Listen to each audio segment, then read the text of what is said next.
Alright. Alright. This will descend into my skin. Yeah.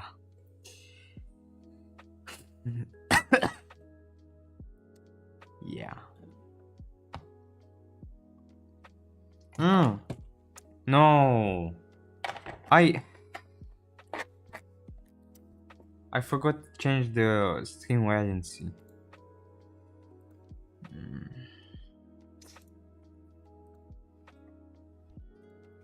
Alright.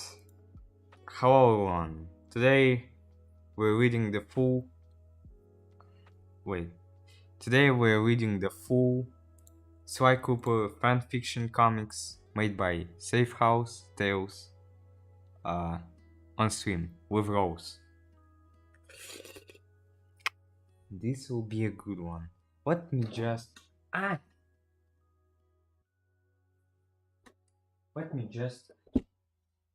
make things a little bit better for me.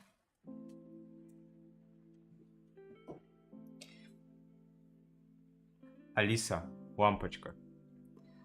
I'll just turn on the things. Turn off the main light.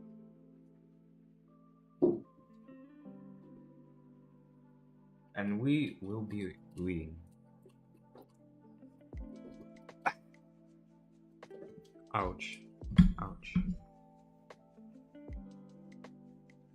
Evils.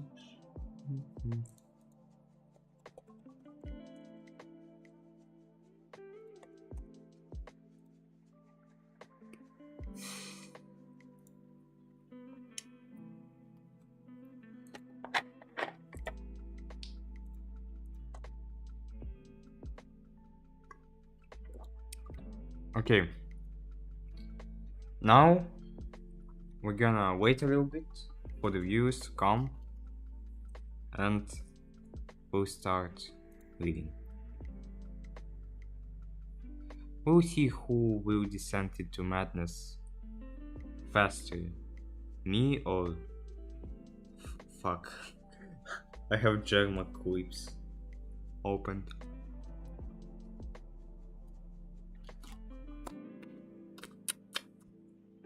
Hi. Hello. Hello, hello.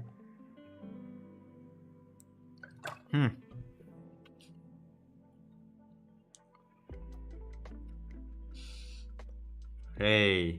Yo. Hello, Toasty. Yo. Yo, the safe house here. Okay. We can start now in few seconds.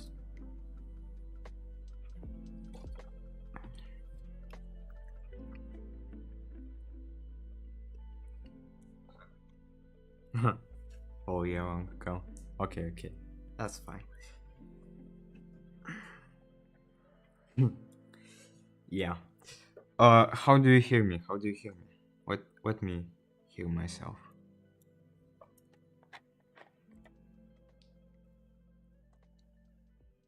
That's me drinking. Hey, yo. Hello, Toasty. I sound pretty good. I'll say decent. Maybe okay. Thank you. Okay. So, should I read from the prologue? I'm not expert in things.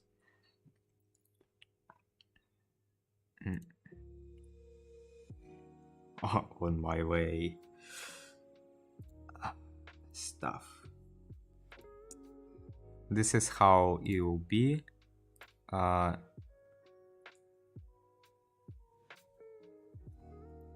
Biologic. Oh my fucking god. Are you seriously gonna scream at me? Motherfucker. My cat is gonna fucking me at me. Me. He already has food. Please read before the prologue. Is the prologue is like before the main story, or like what I should read? Okay, optional reads. Twice hack job. We're gonna read this too. Tell your key I said hi. Hi. Dusty Eggy said hi. He ran away. I'm sorry.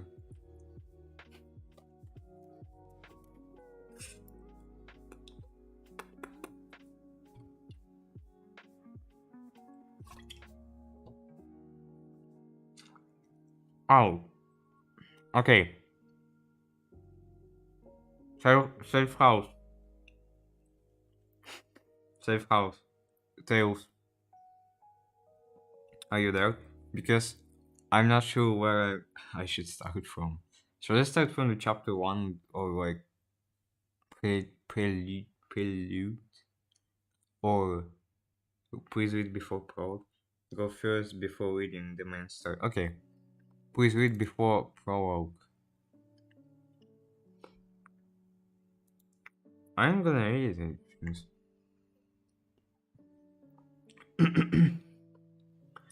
Please read before diving in. This is a fan fiction that will include elements that may be uncomfortable for some readers. The following story will contain mild gore, yippee! Mild gore, violence, mild language, mild suggestive themes, mild trauma, death, and subtle nature themes. Readers' discretion is advised.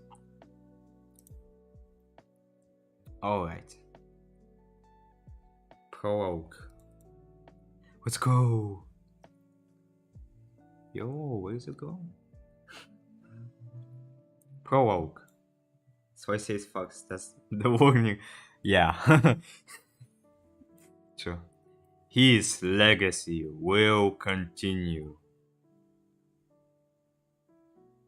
Motherfucker. He's gonna scream like that for the next few hours. I'm not joking. Location. Sector 426.65. Somewhere in the outskirts of southern France. Time 1846. Objective: talk to the intruder. Raspy monotone. Hey, this is the list of the order just for reference. Hold up.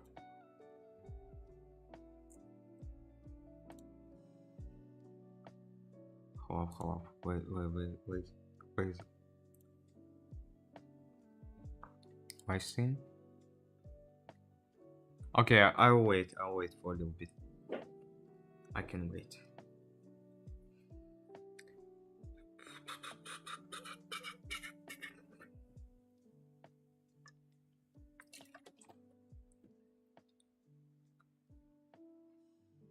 Oh, give me a second that one. Okay.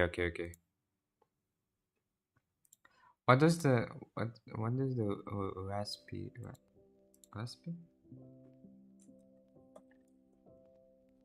Хриплый. Got it.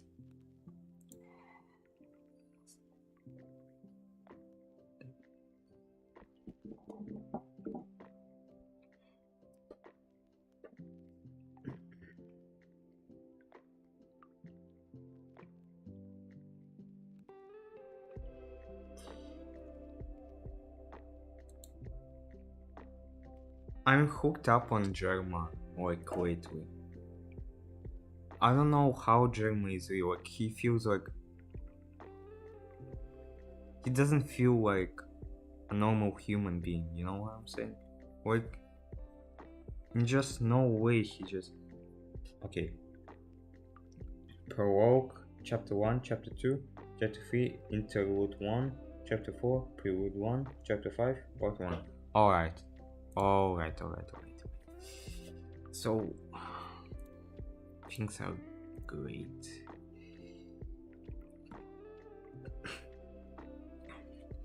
Destinies and legacies intertwine, like space and time.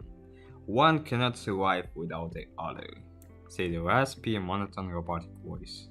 The mysterious figure walks towards the intruder, but are they really intruding?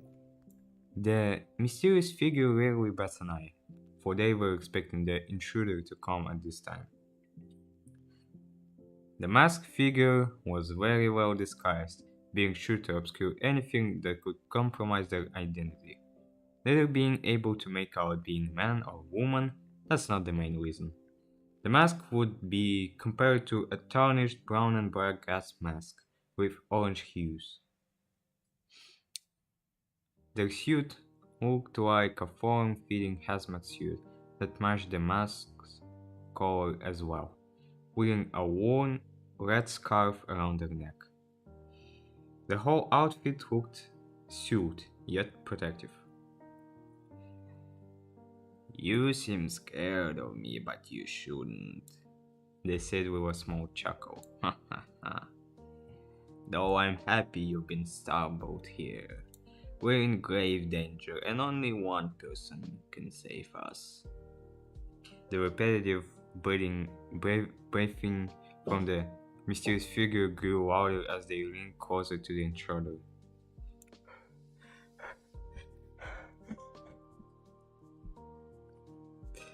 The only way to guess their temperament was to study their body language. They seemed pretty relieved, but hypervigilant, that you stumbled upon their secret base of operations. You slowly raise your hand and ask a question, wondering who they are and what they want with you. Grave danger? Who could possibly contribute to someone who is geared up for the apocalypse? Привет, топ-блогеры, всех вы что, фанфики читаете? Да, мы читаем фанфики. С голосами. У меня YouTube закрылся,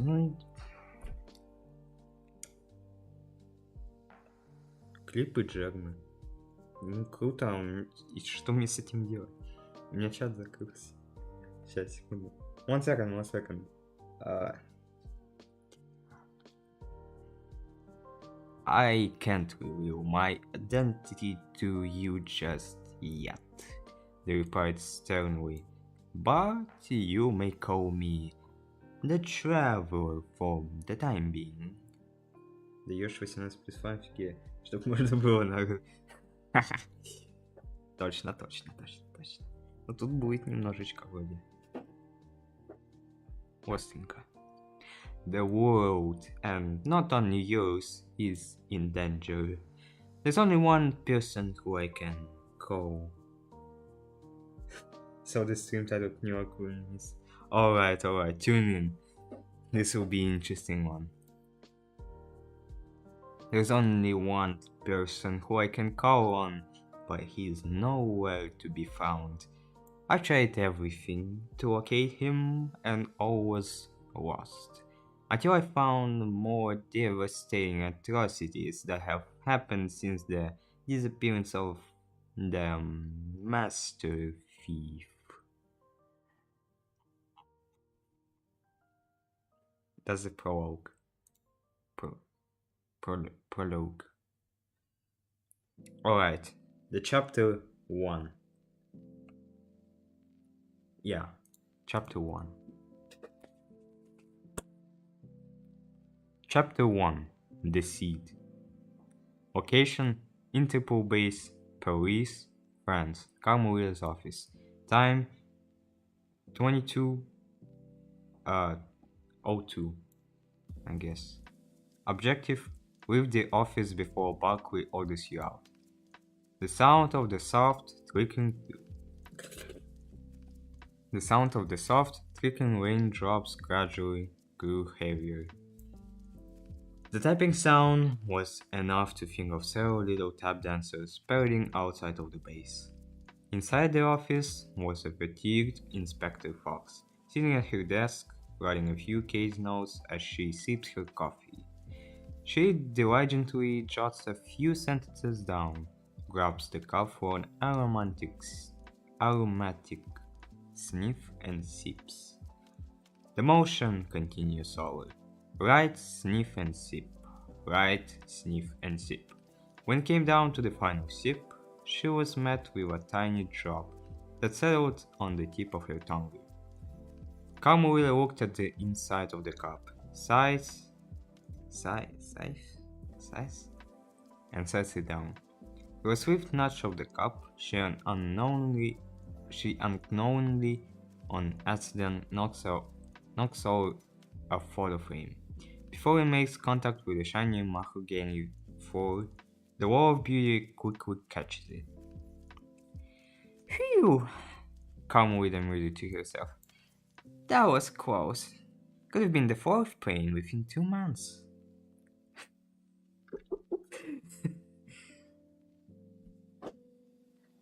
Okay, that's the feeling of one actor.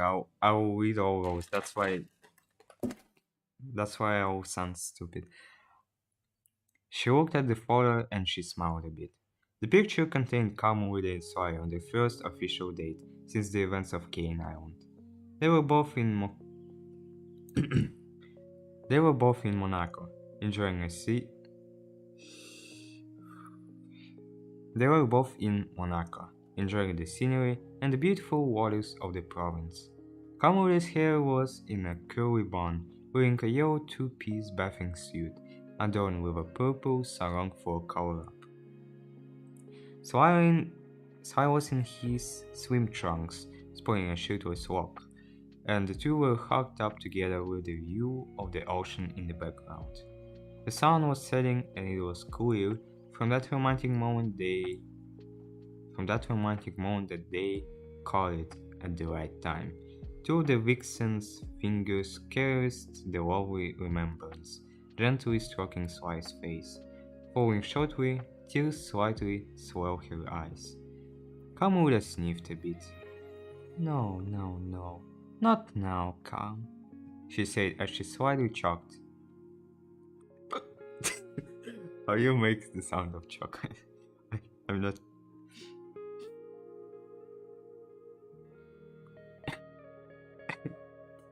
Like this?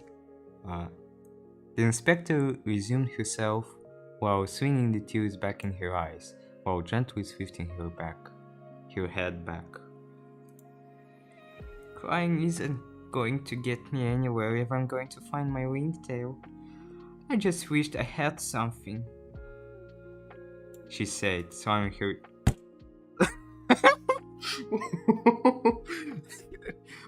Oops. She said, slamming her desk with one free hand. The semi-grieved fox was starting to become desperate. It's been a decade since Sly disappeared, and there were no leads. Carmelita, ironically enough, still kept in contact. Carmelita, ironically enough, still kept in contact with Bentley and Murray since the time heist, with the three of them working together and separately on how to find Sly. Working together and separate. Unfortunately, the gang and the inspector ran across an issue.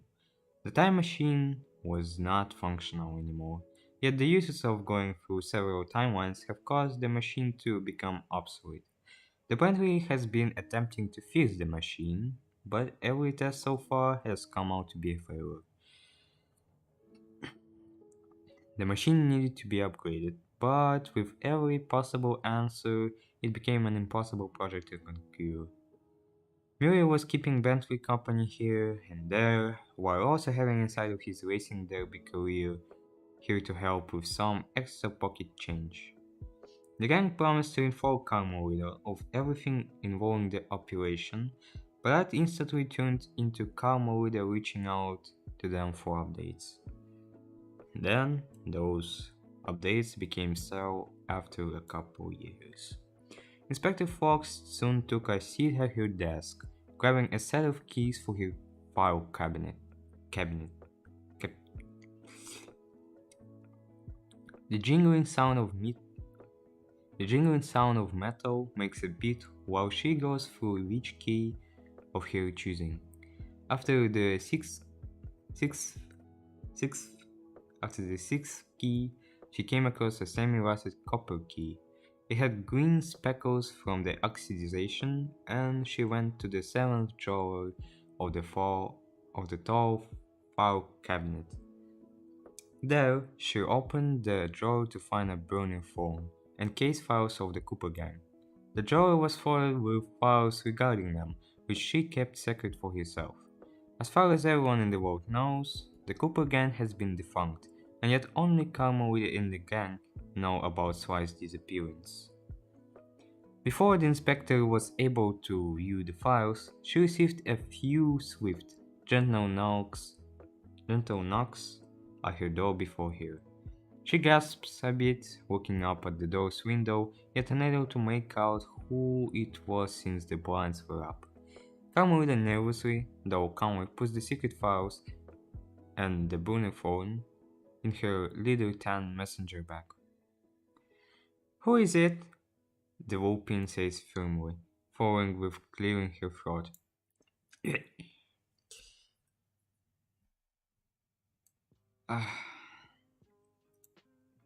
You know, it's 10 p.m. and Buckley wanted you out of the office by 9:30. Stat, call me. His words, not mine.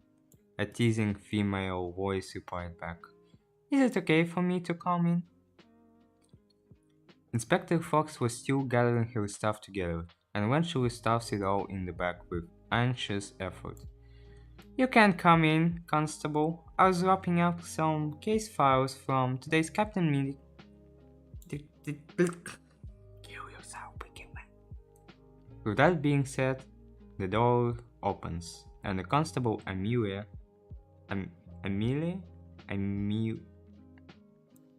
please say I'm reading this right. Please say I'm reading this right. And Constable Amelia walks in.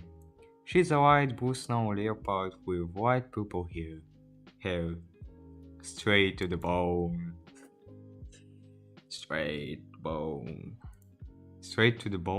silky and smooth. She sported a black cowed look from her jacket to her crop top and little pants. The jacket was adorned with the words Interpol engraved in white lettering. Below the lettering was the traditional yellow star. The constable didn't wield a firearm like her inspector, but a metal baton that can expand out into a small staff. To finish the look, she also wore sandy tan boots and always kept a pair of sunglasses on her belt with her Interpol tactical gear. "Everything alright, Carmelita?" asked the constable. "You look like you've been running out 5 hours of sleep and your eyes are slightly wet." Amelia made an insightful observation of the silent grieving vixen. Glancing between Carmelita's semi-bloodshot amber eyes, the empty mug, the lukewarm coffee laying stagnant in the pot, and the picture of her and Sly enjoying the lives they've wanted. Oh wait, that's the end of the second one. Carmelita locks eyes through the constable's mind-read irises. "I'm okay, just feeling pretty fatigued. Fatigued. I think I overdid it this time. Barkley is probably going to whip me a new one for all this whole time doing."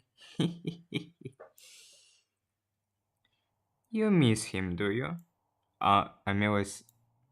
That's not softly, I'm fucking dumb. Amelia said softly, but with a firm, blunt tone. She was smiling, leaning on Carmelita's file cabinet while keeping her gaze. "It's okay. I know it's been rough since he's disappeared. Honestly, it's very low of him to not tell you why he bailed." And after that second part was said, Amelia's face turned a little serious. "Yeah, he's lucky that Interpol decided to stop pursuing him unless his whereabouts or the Cooper gang pop out on the radar overall," Carmelita said calmly. Her face went sour. It's quite obvious that her new partner was oblivious to the truth, but the gang and the Calm made a pact to never speak of the time he's to anyone outside of who was involved. She tried to pay no mind, but she ended up giving a half grimace. "You know," the constable chirped as she approached Carmelita while chuckling to herself softly. At least he didn't make. At least he didn't fake amnesia like my ex-friends did. I guess he really wanted to forget that he proposed to me after things didn't work out. Ironically enough, he still works out as manager at the pizza shop down the street from the base. Should I read this because I recently... Okay, I'll read this. Okay, now this bully is really pushing it and making it awkward. I will see you in the next couple of weeks, Constable. I think I'm ready to head home and prepare for my vacation. Conway said with a stoic expression. What does the stoic expression mean? Her tone was a bit flat with a dash of sass. If you need anything, just go to the back Queen. He will have the answers for it all. And a little word of advice, don't let the boys around here run you off to the smaller jobs. You gotta look them in the eye and let them know that the case is yours, with your name written on it. Though I think you're pretty confident enough in printing your fact. Inspector Fox says with a smile. The silent through winds mix back, followed by a ring. I was trained by Best, and that's all I aspire to be, chirped Amelia. She gives Carmelita a small fist bump to her shoulder. Before she heads out, she looks at Carmelita and says her parting words. Hey, I know we're colleagues and everything, but I gave you my number for a reason. I know you're the type to walk alone, be alone, and beat your own drum, but I'm always here to be a friend, call me. And before Amelia left halfway out the door, Carmelita called her name. Amelia stopped, turning her head to Carmelita. Please, don't ever call me that name again. You're to call me Carmelita, Inspector, or the whole nine. And that's the order, she said sternly to the constable. Amelia's expression became a bit shocked and a bit disgusted, though this wouldn't be her first time having Inspector Fox stamped here. Amelia nodded, gave a small wave, and left her office. Carmelita immediately sank into a nearby chair in her office.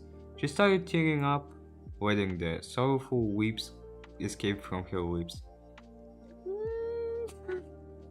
I'm sorry, I can't. I just can't make normal sounds. Her eyes were streaming with warm, salty tears, with mascara pinning her cheeks. She covered her face in shame, weeping harder as the raindrops trickled with her stream of tears. The memories of her and her handsome ringtail replayed through her head. From their first date to their world tour of Europe they've done together, the melancholy was too much to bear for the emotionally fortified Interpol cop. I just wanted to tell you how sorry I was for being so blind. She sobbed harder. If only I had the chance, the moment, the time. Why didn't I just listen to him? She confessed. Carmelita still felt guilty about her reaction to everything that happened with the two during the time heist. There were other things to be upset with other than Sly's dishonesty towards her, though Carmelita was in every way justified with her feelings and reaction that moment. The vixen was ready to put all of it aside when it was too late. However, her fate would soon change at this moment in time. As the morning vixen buried her head into the body of the chair, drying her soft amber eyes with one of her glows, what she didn't notice was something strange happening behind her. Flashing lights followed by cracks of electricity formed from thin air.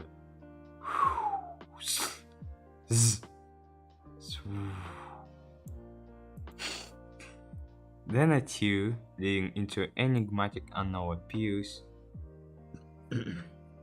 Then a tear leading into an enigmatic unknown appears. The wine grew stronger and there was a rift born right by Wolpin's desks. Soon there was a very familiar voice that was calling out for the morning Inspector Fox.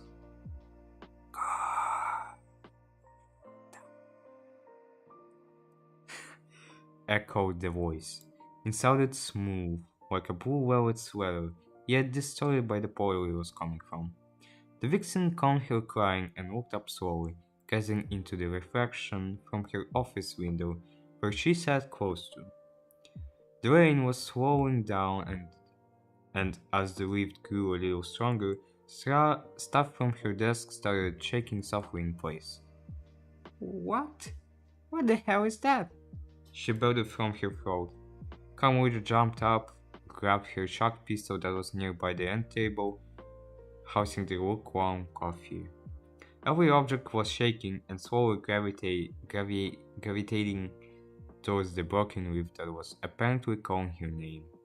Aiming her shock pistol, she slowly walked towards it, with the voice growing clearer, and soon was a distorted figure who appeared inside.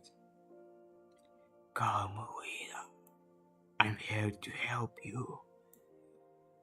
I've heard your cries from when you were so far, to save you from your sorrows.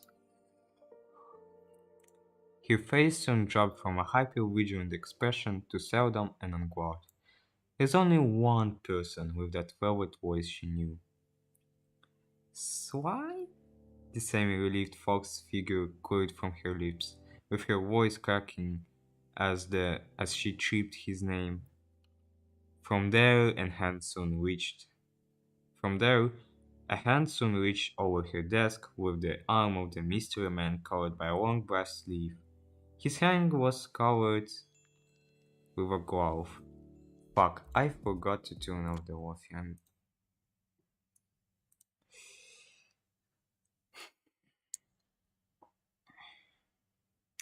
His hand was covered with a glove, a red wrist followed by a black body.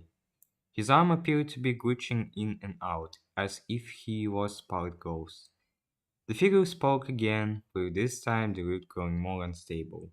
Conrad was able to keep footing, but everything in her office was falling around and mute flailing forward suit.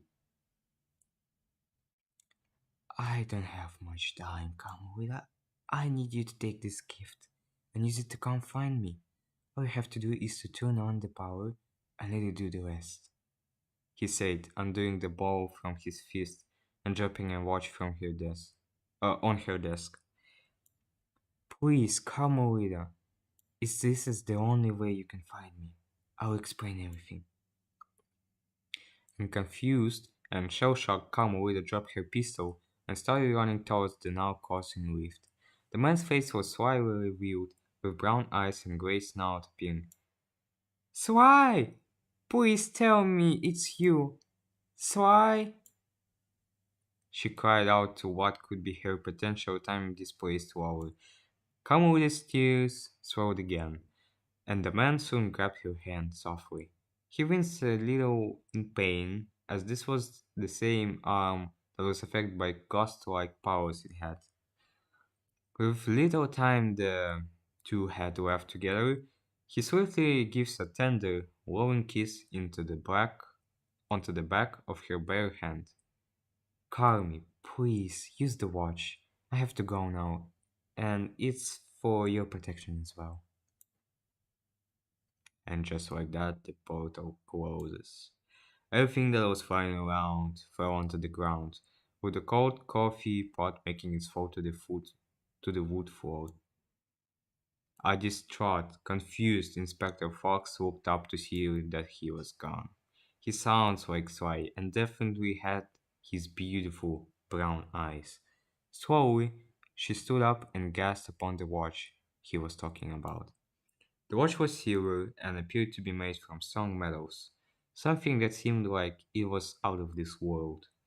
She noticed three buttons on the side of it, one of them being a green crown dial.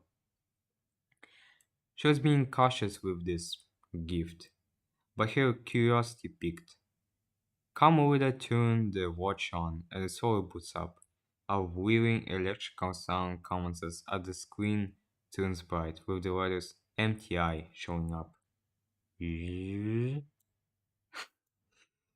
Carmelita was intrigued, and soon the watch spoke to her. Hello, my name is Luke. I am your sentient I am your sentient occative electronic universal teleportation handwatch. To configure your personal settings, do I have permission to commence identification initiation? Motherfucker.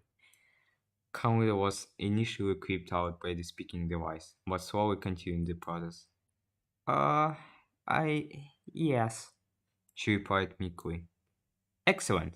Let's start. May I have your name, please? See, my name is Carmelita Montero Fox. Scanning. Registering. Greetings, Carmelita. To continue identification and to continue identification in this To continue identification initiation, please place me on any preferable feast list of your choosing. This is to gain biometric data from my readings.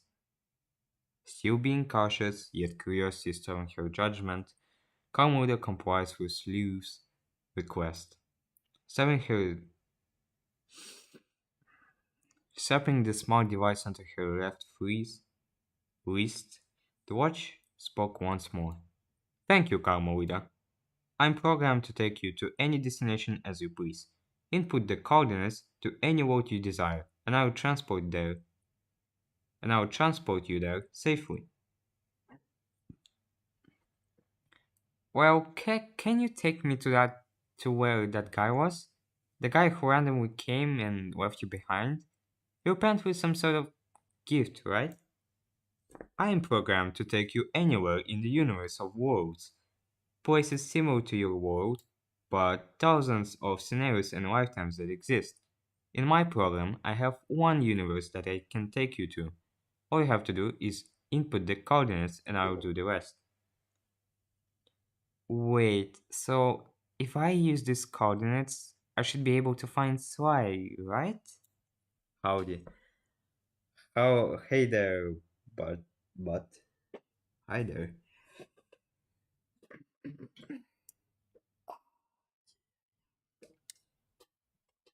Okay,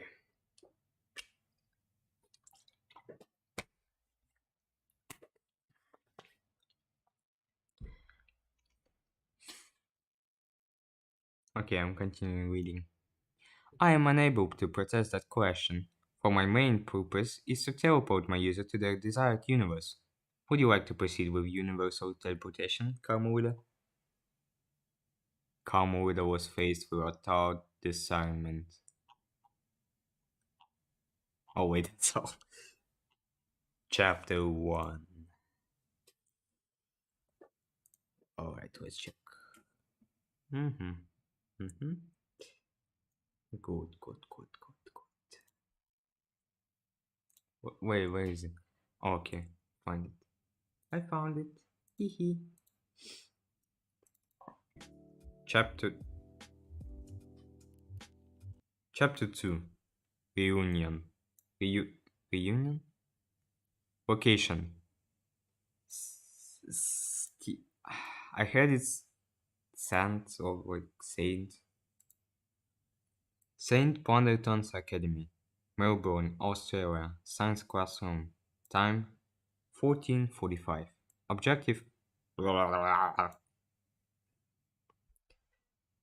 It, al- it was almost time for class to be over, and the students of Saint Ponder were quite prestigious.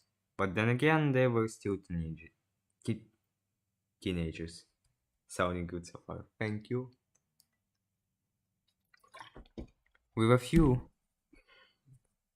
ouch, with a few being on their phones, some whispering about future plans. With a few being on their phones, some whispering about future plans over the holiday, a few students were actually engaged with the professor's lesson, and a small handful were conked out at their desks. The teacher, the teacher cleared his throat again and continued his rather braced lesson on the topic at hand. Though it's only a working theory by very few scientists and theorists, quantum physics is a very interesting concept to grasp, students. The idea that not only our world exists, but worlds that could potentially parallel ours as well during your holiday. Wait. The idea that not only our world exists, but worlds that could potentially parallel ours as well. During your holiday, I want you all to write an essay on if you believe there are other worlds out there other than ours. This will be a graded assignment and is due when you come back from break. Professor Sheldon, when are you going to teach us about the scientific theories behind the Cooper gang? You promised us at the beginning of the year, and now it's almost the January. Bolted a student after the teacher's announcement. The NASA voice professor turned around with the whirring sound of his mechanical wheelchair being programmed. The glare from his glasses reflected as he cleared his throat and used the joystick on the wheelchair to move his desk. All the students who were either bored or distracted from the lesson were now engaged. Everyone knew about the Cooper gang, heard about their successful heists, scores, and the legendary master thief himself, Sly Cooper. Yeah, man, we want to hear more about them, not this quantum physics crap. Other students followed out in agreement. Though still trying to find his friend, Bentley made sure to preserve the legacy of the Cooper gang through his teaching. The, car- the turtle chuckled a bit and walked up to his students. First off, watch your mouth, Marcus. Second of all, we still will learn more about the gang as we progress into the school year. Matter of the fact. Matter of the fuck. Matter of the fact, I had a lesson planned on how the three managed to clear out a train of very expensive chocolate with the element of disguise. He teased the students.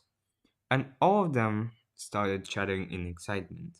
Their faces beamed with interest, and then the bell rang for dismissal. Boo! Okay, everyone, gather all your stuff and leave nothing behind. I will see you all. I will see all of you and those essays when you come back. Enjoy your holiday, be safe, and don't go looking for trouble, he says to the class. The students were still excited for the break, but for learning about the most requested topic on hand. Did any of it relate to science? For Bentley, he could always find a reason to piece the lesson together. As the turtle, as the turtle teacher sighed, he was packing up his belongings for the day, scanning the classroom if there were any students lagging about. After the initial check, a couple knocks on his ajar door were heard, followed by a smooth hem after. It was Inspector Fox, dressed in red pea coat, with her Interpol badge hold up, resting on the right side of her chest. Carmelita's long blue tresses were not in her traditional French braids, but the long locks dropped past her shoulders, resting to her mid-back. I hope I'm not too late for class, Professor, teased the law of beauty. She slowly walks in, nothing but with shocked yet welcoming reaction. Carmelita? You still look the same as the last time I've seen you. How was the flight, Inspector Fox? Exclaimed the genius. He exclaimed the genius. He wilmed himself to Carmelita with slight haste, and Carmelita silently replied with a warm hug to her Rose best pal. Wasn't too bad. Uh, Thanks for the first class tickets. It's been maybe 2 years since I've seen you, she said, looking into the reflection of his bulky glasses. Though communications have been scarce due to losing morale of our project. Bentley took a look at Carmelita and noticed that her facial expressions were rather questionable. She seemed her she seemed like her confident, fiery self, but something was visibly troubling the inspector. Is everything alright, Inspector Fox? You sure you sure you're not here to finally bust me after all these years? He teased back to her, hoping that the pun would widen her mood a little bit. No, not at all. I have a visitor's badge from the main office. At this rate, I thought you'd be teaching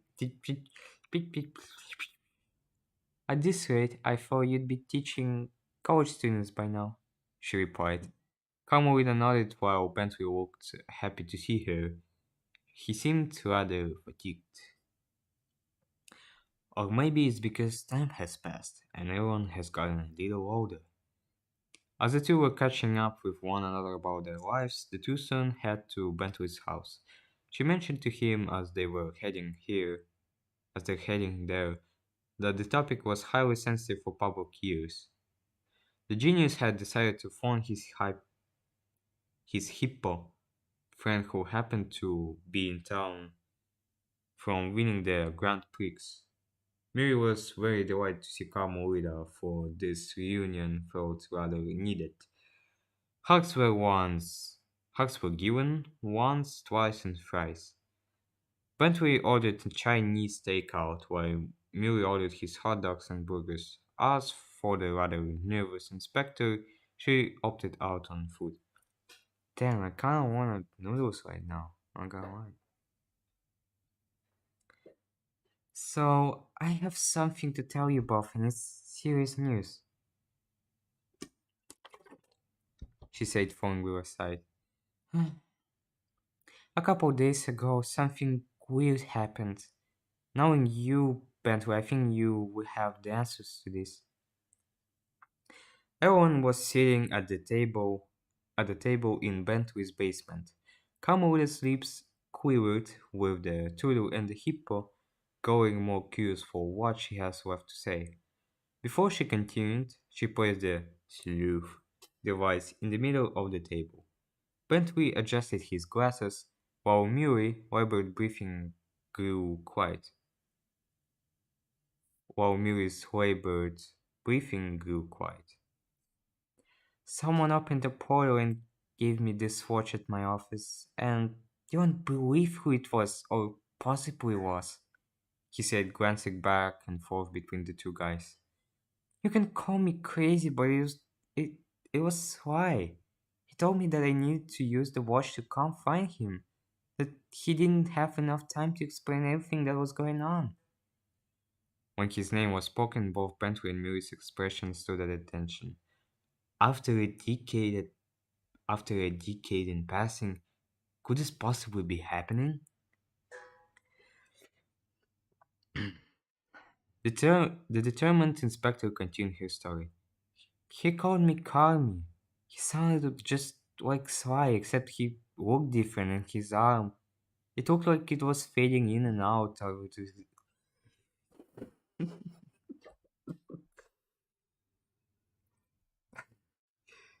It looked like it was fading in and out of existence, as if he was part ghost or something.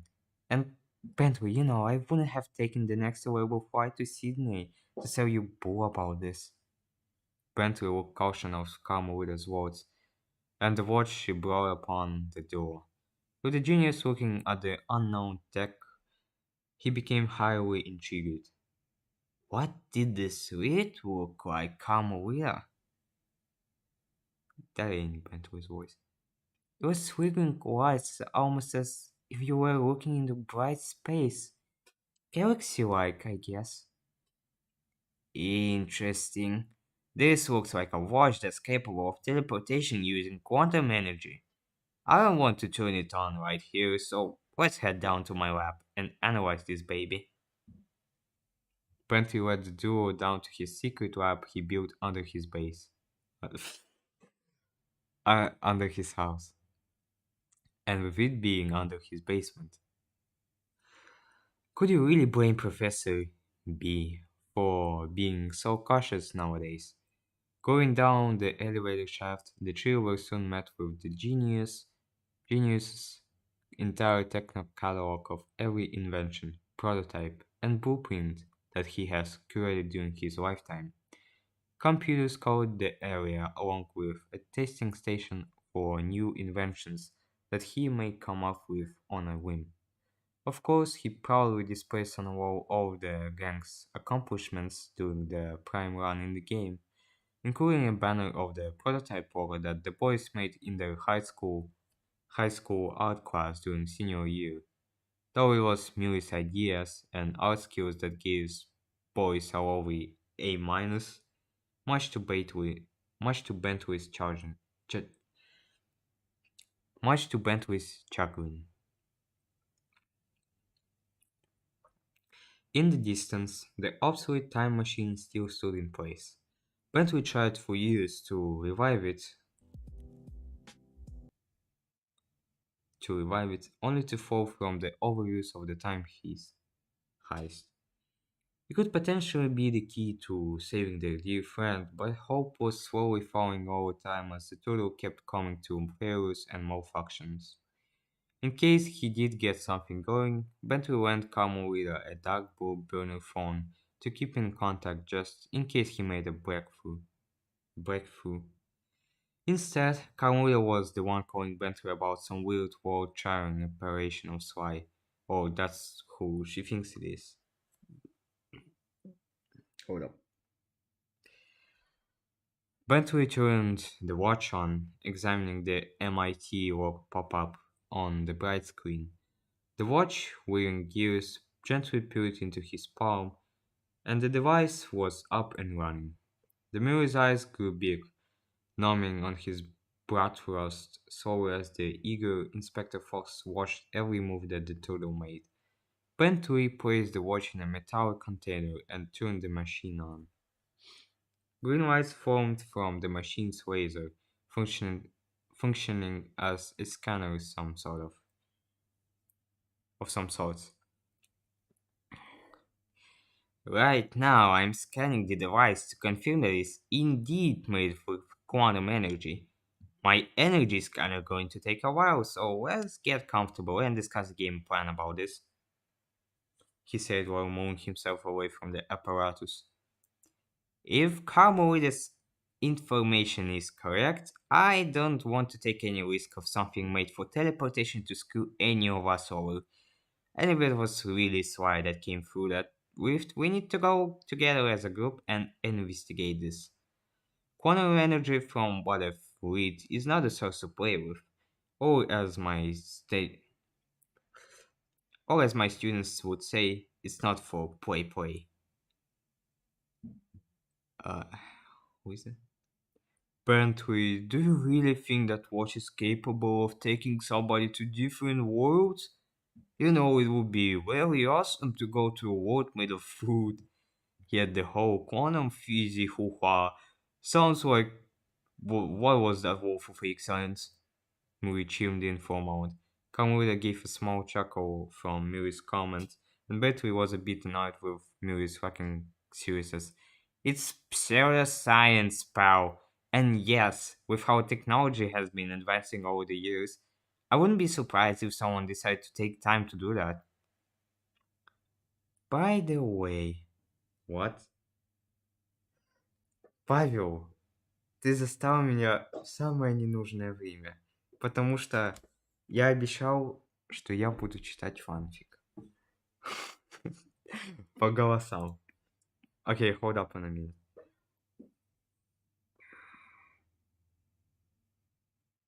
Привет, Павел. Что? Все, Павел, иди поиграй в Майнкрафт. Пока. Проверь, как там лист, кстати. Офигенно. Ладно. Я продолжу читать. Чем the Inspector. The watch was preset with coordinates, trying to ask me if I wanted to travel there. I was tempted, but I didn't do that. Очень послушай, какой ужас. I was tempted, but I didn't do it. I didn't want to take any risk, and you were the only one who I know could solve this one, Bentley. I do recall watching a few movies over the year. Лист, ты там что тут делаешь? Вся конфа банана Пикакси забралась вот по секрету и слушает мой голос. I do recall watching a few movies over the years that talk about multiple universe or multiverse concepts. Wait, didn't you create a portal gun? Yes, начало стримания. Какой ужас. Это где? Ай. Her face turned confused as she turned to Bentley across her arms. Isn't that made with quantum energy? While the trio had their discussion, the energy scanner was reading at 38%. The teleportation gun was actually made by my ex-girlfriend, he said with a thought. The teleportation gun was actually made by my ex-girlfriend, he said with a flat tone. But he didn't like to talk Bentley didn't like talking about Penelope, with the events of their last heist made his heart taste sour, though after she broke out of prison, sending her former beloved postcards around the world came to a halt a year after the events. The genius could care less to see a betraying wench, yet a part of him still felt like a small amount of pity for her. Mm, Calm. Even though it was years ago, he still gets a bit meh whenever he's reminded of her. You haven't even tried upgrading that gun at all, did you, pal? Miri said, trying to change the tone of things. If anything, the bronze himself had nothing but love for his turtle brother. The scanner read at 55%, though the screen of Sleuth was blinking in and out, almost as, as if it was appearing to be glitching similar to Sly's arm. Я все еще не могу, типа, собраться с мыслями, то, что вы тут сидите и слушаете, как я читаю, типа, фанфик.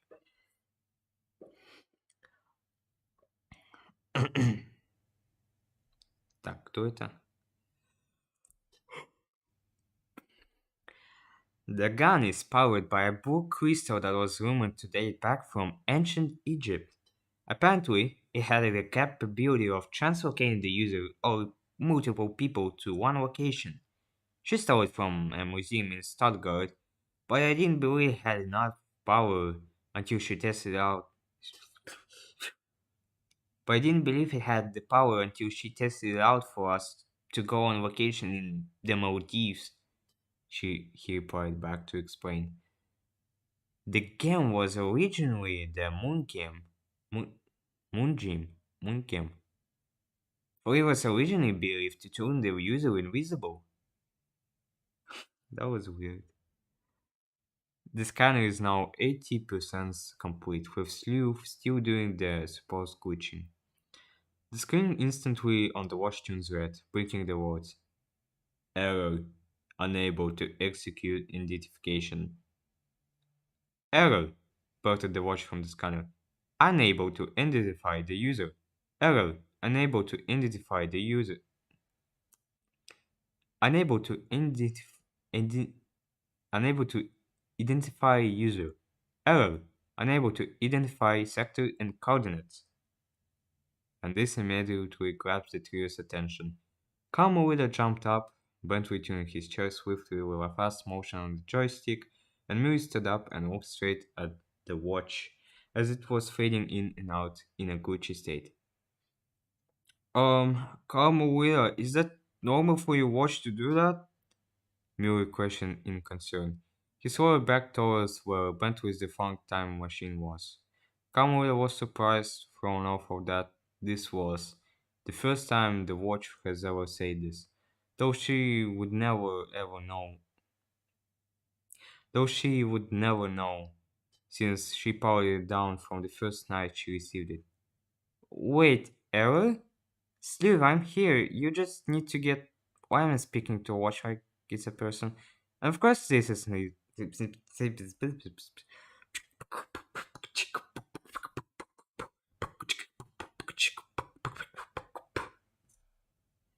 And of course, this isn't normal. I've never heard the watch say that. Bentley was shocked to hear Carmelita speak out to the watch like that, as if she used the watch prior to coming. She used the watch prior to coming out to Australia. This was bad news for Genius, for he is concerned for everyone's safety right now. Wait a minute, you never told me that. Wait a minute, you never told me that you actually used the watch. Did it perform any biometric scanning or, for the sake of way these terms, did you give it your identification? A frantic Bentley asked Carmelita. Her face turned slightly red for the shame of allowing her fragile state to take action in the moment. Before she could reply, Sleuth spoke another message. Error. Unable to locate Carmelita. Unable to gather universal data. Unable to execute function. Initiating fail-safe relocation commenced in T-minus 2 minutes. And before any of them could react to the watch's frightening message, the watch glitched again, but this time with the glitch surging into the energy scanner, bouncing between circuits of every computer except Bentley's laptop in the lab. The glitching flashed all over the monitors, with the watch shaking uncontrollably in its containment container.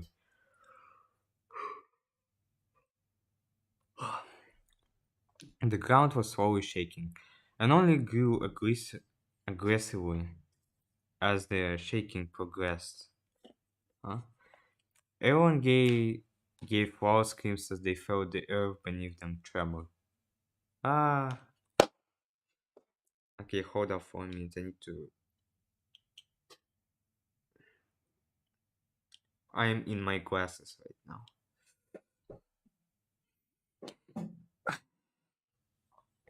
Murray almost fell, but was able to gain footing near Bentley, for they both were near the defunct time machine. Carmelita starts making her way to the watch, grabbing it out of the container. Woman, are you mad? Cried Bentley. He was shocked to see that Carmelita would actually go to grab the watch. Woman, are you? You need to put it down now! He put it. Carmelita, put the watch down! А что если я буду, Bentley, как это, типа, ученый из Half-Life? If I let it scan me again, then the failsafe might cancel, she yelled out as she tried to program the watch. The defective device was still counting down, with the glitching and tremor still active. Carmelita called out to the watch in desperation for it to stop. Then the watch stopped glitching for a moment. Then it would scan Carmelita. Everything seemed fine until Bentley noticed the glitching in his monitors. Much to his horror, he believes to have a virus in all of his machines. But before he could say more, Carmelita screams in body honor. Hor- Horror. Sleuth violently straps itself onto her wrist, with the wristband suffocating it tight. She tried to pull it off frantically, frantic- frantically, but the watch wouldn't budge. She stood up to wrestle it off, but the more she tried, she kept bumping into things and called out to the guys. Murray, Bentley, it's stuck to my wrist. I need to go. Ah! I'm sorry. I just need to let my nature me to be let out. Ah! that's no that's no better. Okay, never mind. Quite the quite the terrified fox. Bentley and Murray were too disturbed by what they were witnessing. Though now fate will decide where the things will go for the trio, from all the glitching the former defunct time machine has now come to life. Я надеюсь, что Павел и Лис, типа, в этот момент они, ну, когда я закричал, они ушли. Unable to react quickly, Bentley and Murray noticed. Здесь там что-то... Нет! Что? Не...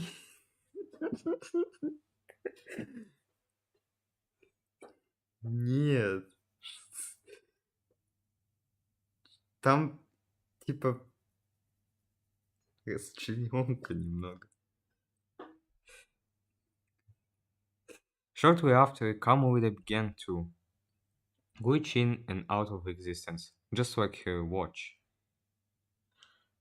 Нет, я все чуть... Ужас какой. Following her scream from the temporary glitching, a rift soon appeared behind her. The strong, crackling lightning carried throughout the lab, shocking the revived time machine with its energy. A fortified wine current permeated throughout, with items of all sorts swirling around the area. Carmelita was being sucked into the rift, while Bentley and Murray were slowly being sucked into the time machine's chaotic portal. Carmelita held onto a nearby pole structure with her dear life, as Murray held onto some footing behind Bentley's chair, grasping it with ample amounts of strength. Carmelita, grab my arm! Bolted Bentley as he extended a robot arm for leverage. Carmelita grunts in pain yet manages to pull off a darting mega jump towards the arm. The agile inspector successfully grabs the arm, attempting to pull herself towards the hippo and turtle. Кстати, Павел, то, что ты мне писал, это будет, ну, чуть-чуть попозже. Немножечко. Там такое есть. Bentley, what in the world is going on? Murray cried out. He was not going to let his friend go, but he was panicking hysterically on the inside. He had no idea what was going on, only seeing the time machine working and a weird rift forming behind Carmelita.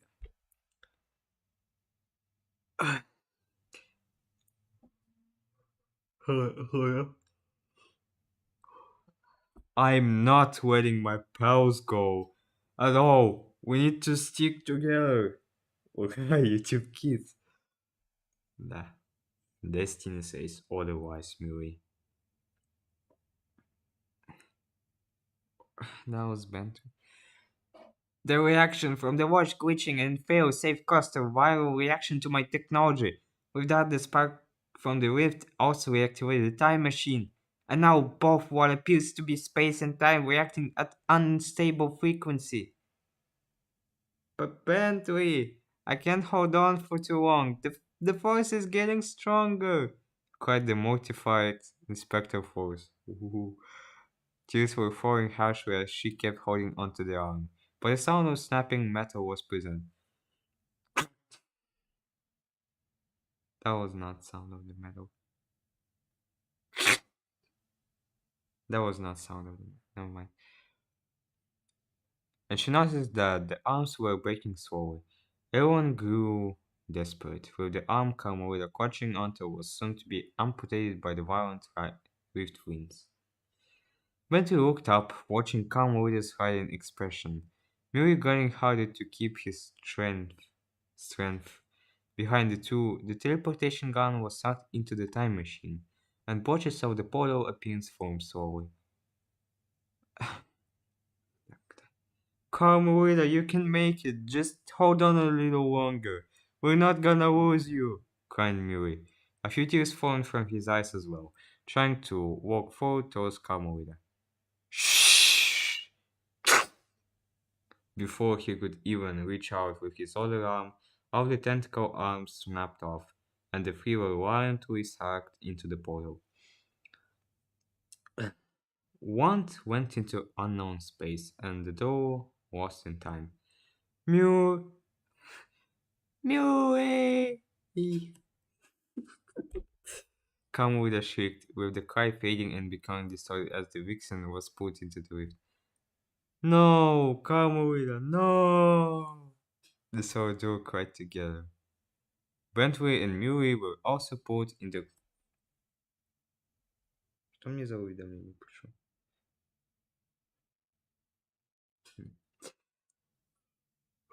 Где?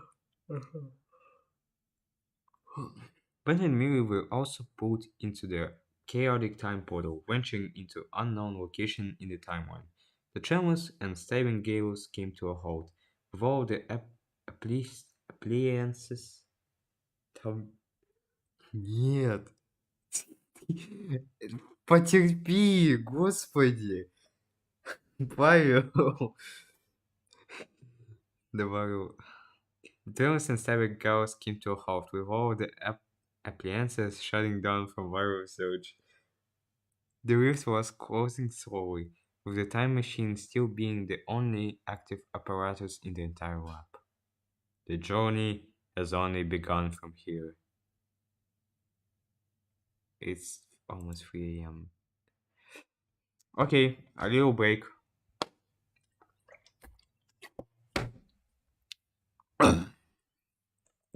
Hold up. Oh. Ah. Oh. I'm feeling freezy. Yo. Kind of feeling like sick. That's me.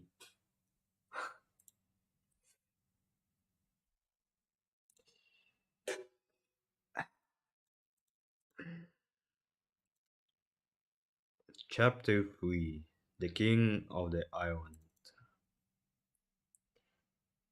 Вот, Павел, вот сейчас и будет как раз таки, что ты хотел, но не совсем прямо что, ну, вот.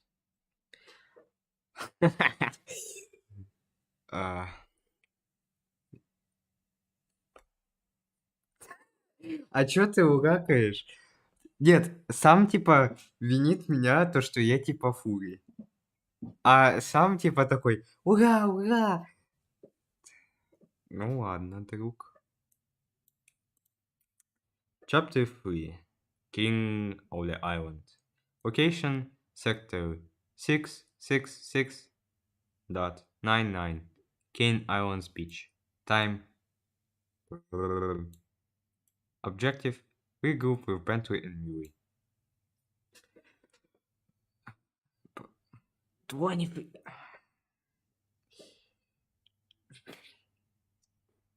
Когда я тебя... погоди, может быть, я реально тебя перепутал с кем-то. Ладно, извини, Павел. Ну, наслаждайся.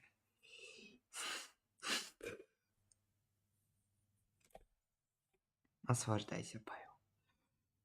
Да, я перепутал тебя. Ладно. Я перепутал тебя с подругой, с которой... И вообще, это в научных целях послушать. Конечно, конечно. A rift was born from the sky, with Carmelita giving a blood-curdling scream from above. Ah!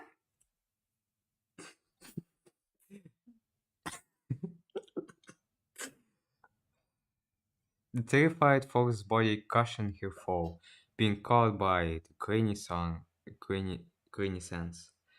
Her face made contact with the ground, slowly regaining her senses as she spits out the sand in her mouth. She sat herself up, rubbing her head and slowly opening her amber eyes. The waves along the shore collided into one another, thunder rolling with purpose. The inspector slowly stood up, looking at the shore in question. Where I am? Wait a second. Where am I? She said with a muddled tone. Pentry? Murray? Where are you guys? She attempted to walk along the shore until she grounded in pain. It was her left leg. Her shin was very bruised from the sky drop, which did compromise a little bit of Carmelita's mobility. She called for their names again, hoping to see a sign of the two walking about. Soon, Carmelita had the idea to check Sleuth to find some information. As much as I hate this watch right now, I have no choice, the fox said in defeat. After the way the watch reacted to the scanner and clapped itself on the Carmelita, she found it untrusting. She tried to remove the watch once more, with Sleuth surprisingly not resisting to this. The inspector was shocked, for though vigilant and mistrusting of the glitching device. If I'm going to use this, I need to be on my toes. It may be okay now, but it won't stay like this forever. Carmelita limped her way on the jungle, jungles, on the jungles of Cane Island.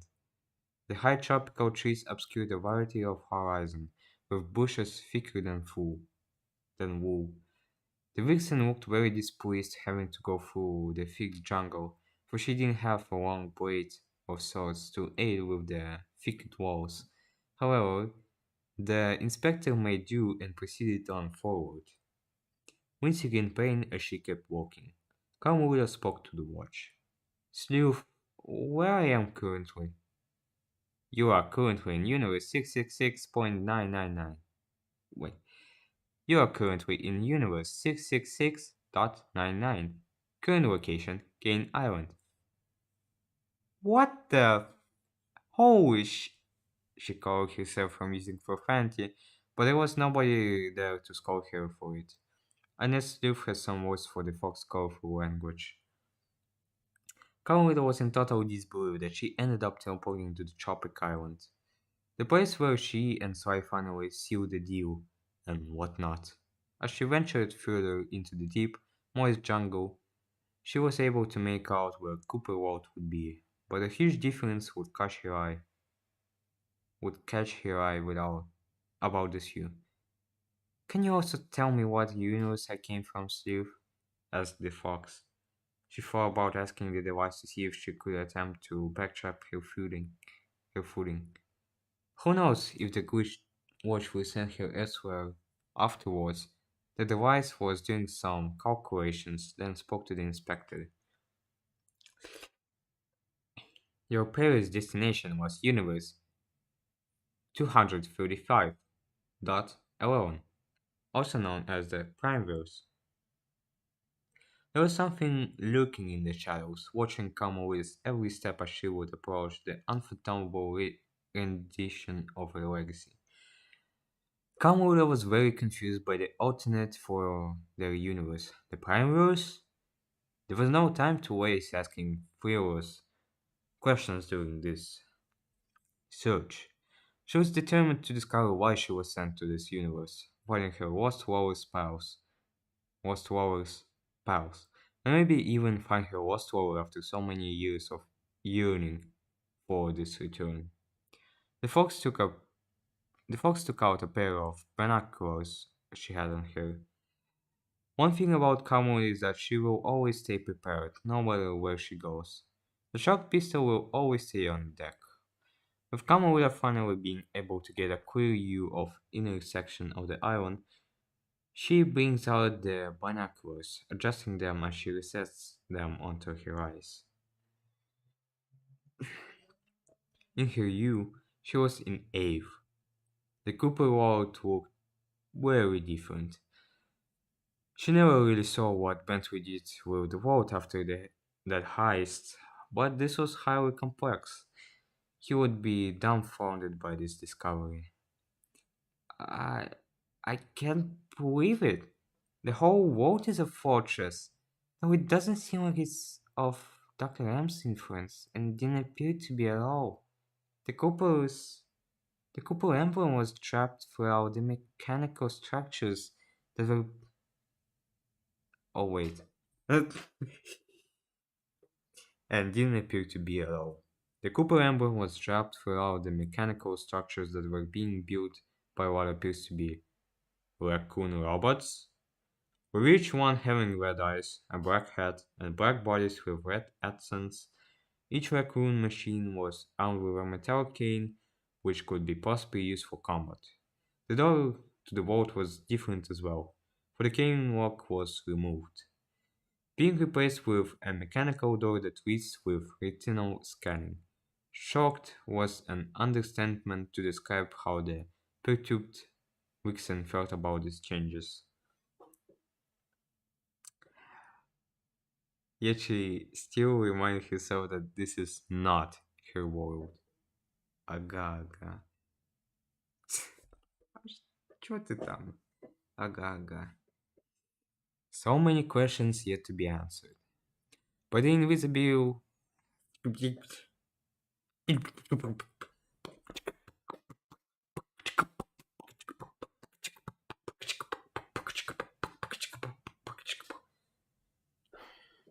But the invisible figure watching the inspector took note, slowly levitating closer. The amalgamation itself was a floating mechanical eye that glanced over the island. As it slowly unshielded, its red and black pupil was shaped like the Cooper cane hook. Hold up.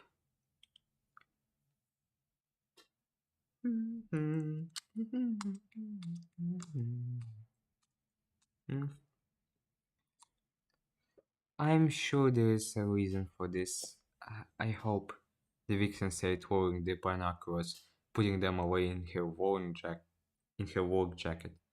Carmelita wasn't too aware about the floating eye that was following her, though some slight rustling in the bushes would catch attention to the vixen's ears, perking up and wiggling at attention. Carmelita grabs onto her shock pistol, turning back to the bushes as she aims her weapon. Who is there? She sternly said to the bush. As she steps closer to it, the mechanical eye silently crept behind her. It seemed like it was performing a biometric scan of Carmelita, with its thermal visage showcasing every heat source in their surroundings. As the eye continued its work, it finally got some final reading on the unsuspected inspector. Before the Oculus apparatus is able to proceed with its next move, Carmelita has to turn her head, looking back to see a large, metallic red and black eye looking straight at her. Her version paused within the moment, with Carmelita jumping back and giving a few rounds of shock bolts to the macabre machine. The stealth slid back through the tall thicket, letting out a loud hold up.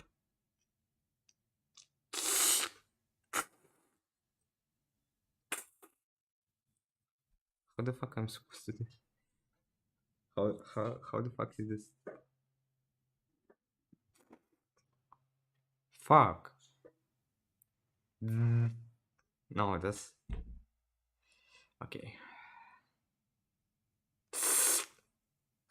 Just imagine it's screech.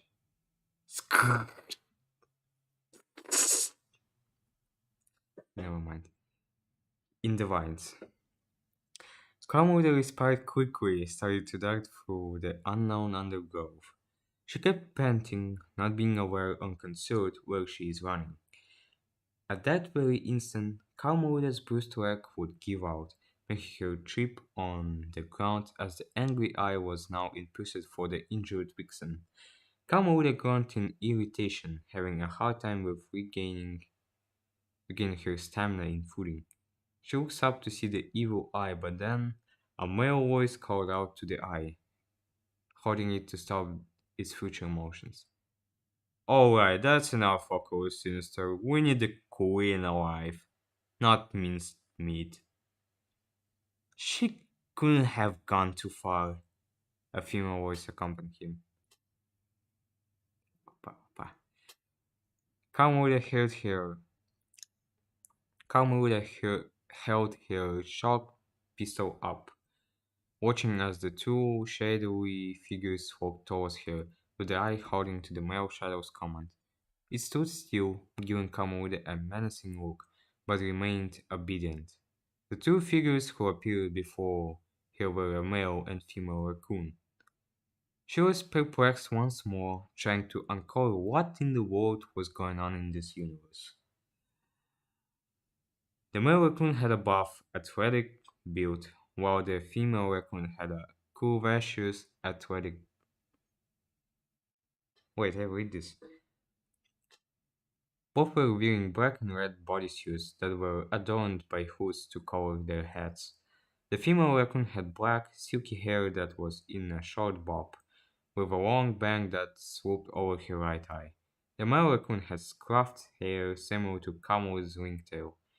Both Procyon donned a red sea hook under their eyes, with the female marking on the left and the male marking on the left, on the right. As the two come closer, Carmelita backs away while aiming her pistol in fear. Stay away from me! She clamored, her electric shock to full capacity.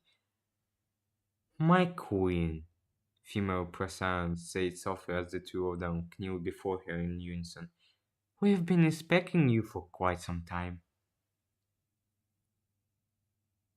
What the fuck is this?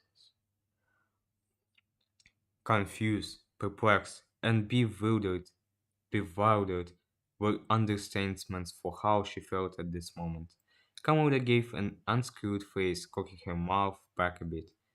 The two defenders stood together, with the male extending the backhand of what was a supposed metallic cane for Kamuda to grab hold of. She was very hesitant, and the charge from her shock pistol slowly dissipated. Queen? What the hell is going on here? And why do you both look a lot like you could be Coopers? She bolted in a delirious tone. Taking note that the two raccoons looked intimidating enough, she could start sensing that they were no threat to her, unlike the angry echo sinister itself. What in the goddamn fuck is that? Anonymous Python. No. The inquisitive fox would accept the man's back end of the cane, steadying herself up as she groaned. The female would soon lend an arm for support, to which Kamala accepts to her check-in. My queen, I was to introduce my... Wait, who says that? My queen, allow us to introduce ourselves. My name is Algash, and that's Dextre. And that's Dextre, she said as the three started to walk towards the island's base of operations. Uncle was sinister. You're dismissed, she said, relaying the order to the 49. The levitating Oculus blinks once, turning invisible as it falls higher to survey the enclave. Enclave. Oh. Of course I can't forget about our infamous Oculus Sinister. He's the master's creation, serving as the ultimate... Yeah. Ну ладно. Serving as the ultimate intervention to protect him from dangers that lurk from the megaverse and even our world as well. As the group neared closer, all the raccoon robots nodded the three, with all of them forming a path for the unnatural trio to walk towards the door. Other Procyon machines bold as Agash, Dex, Dexter, Dexter, and Carmelita started forth. The curious fox looked around, trying to figure out who this master was. The Sly she knew was street smart, but never a mad genius like Bentley. She tried not to make any hasty assumptions, for the observant law of beauty takes every little detail into note. From the robots, the evil eye, the two Cooper guards, and this master. Dexter walks up to the retinal scanner along the red razors to scan his right eye. The mechanical door slowly opens with a gosh, a gauche, a, a gauche, a gauche, a gooch, a good. Oh gosh. A Ah, Agush. Agush. Agush. Agush. Still assisting a limping Carmelita. Agusha.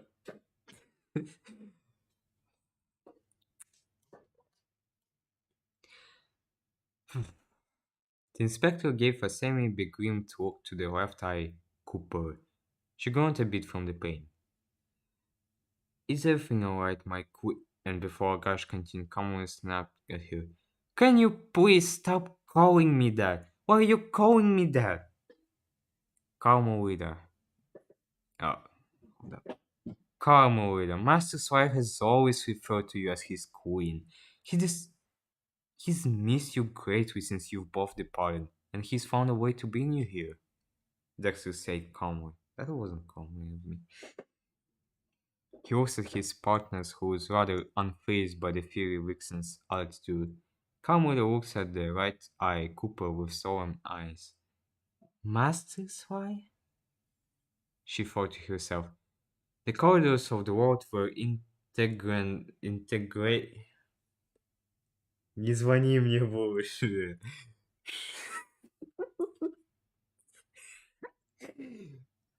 I can't.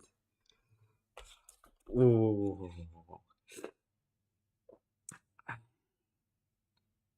The corridors of the world were integrated with technology, cameras fired throughout the place, and robot guards making non-stop rounds of security.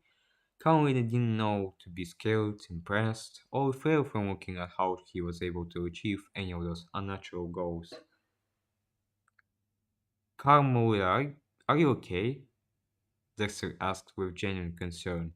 His face looked rather empathetic, noticing her jungle ruin calling that she came into their universe. The vixen was in her iconic attire, deciding to opt back for her jeans, though the only thing that changed was her boots. The inspector was wearing her dark brown steel-toed boots that belonged to her late mother, Captain Avilda Fox. She couldn't respond once she heard his name, yet it was the master part that tethered, tethered,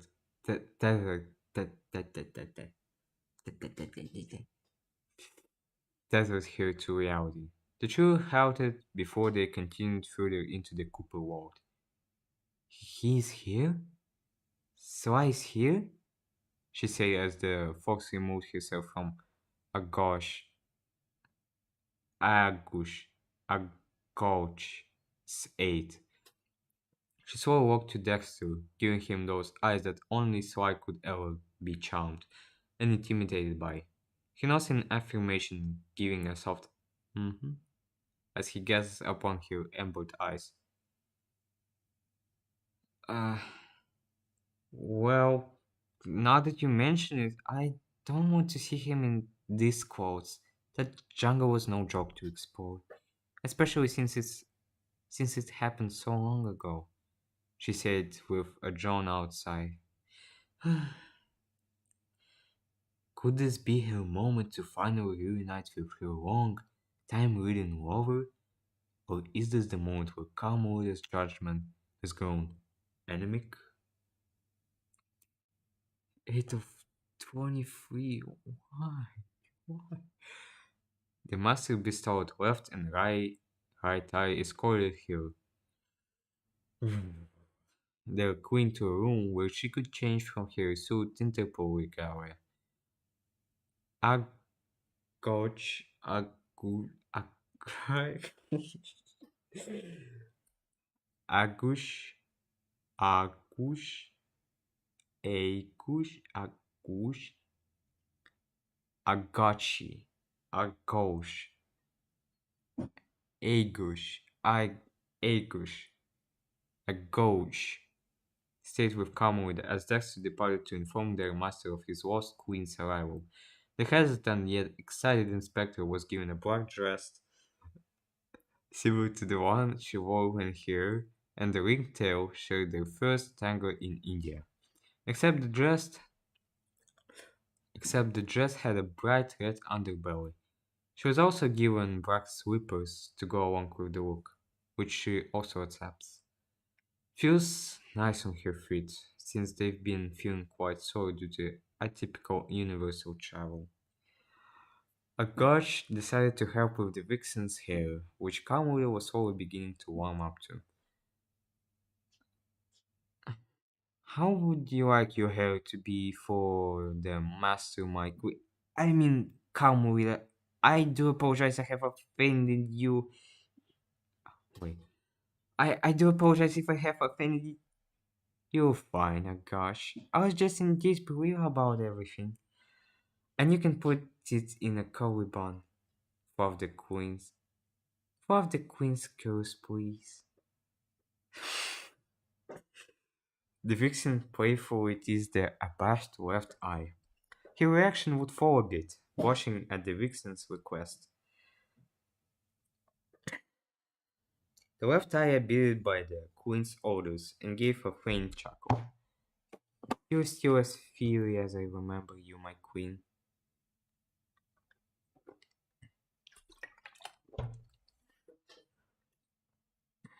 Квас такой вкусный.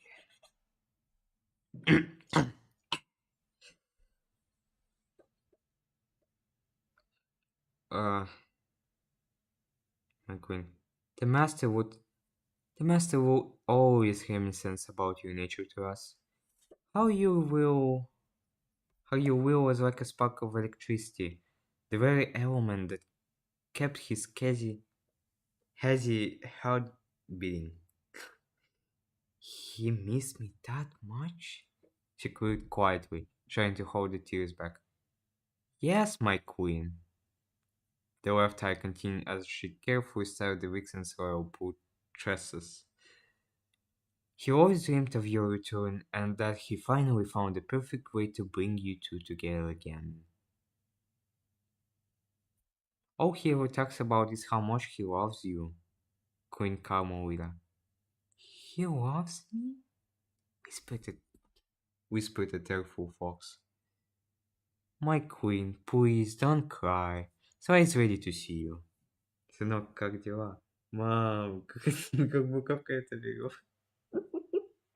Что? Ты почему?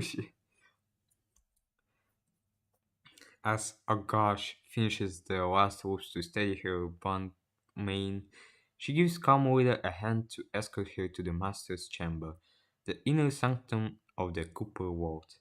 With the crypt was the crypt was rid of the ancestral passage that each of the Slice ancestors built, for it was replaced with mechanical stairs, escalators, elevators, and tubes. The eerie changes didn't faze the eager vixen, for the ape was semi-present. They inched closer to the lair, where the butterflies rumbled within Carmelita. She felt excited, yet unsure. Her heart spoke to pursue, yet her mind screamed to amble away. Was this really her Sly Cooper? Почему ты этого поставил? Это не А, это Ва. Ту букву А, которую ты не скинул, это Ва. Ва. Was this really her Sly Cooper? The Sly Cooper. The up and coming thief who reclaimed his ancestors' literature, the legendary thief who fought and defeated his long ancestral family foe, the master thief who reclaimed his family legacy from an endless crony of his father, the legendary master thief who sacrificed his very existence for the sake of time. The vixen took the vixen took deep breaths with the master. With the master's eyes giving silent comfort. Oh gosh, smiled and scanned her left eye to open the doors. Dexter gave her a few pats on the back to the nervous Carmelita. The butterflies were massive, almost as if they were giant moths, causing gales in the vixen's tummy. Это... Сейчас я тебе отправлю. Ой, ой. А, это была вот это.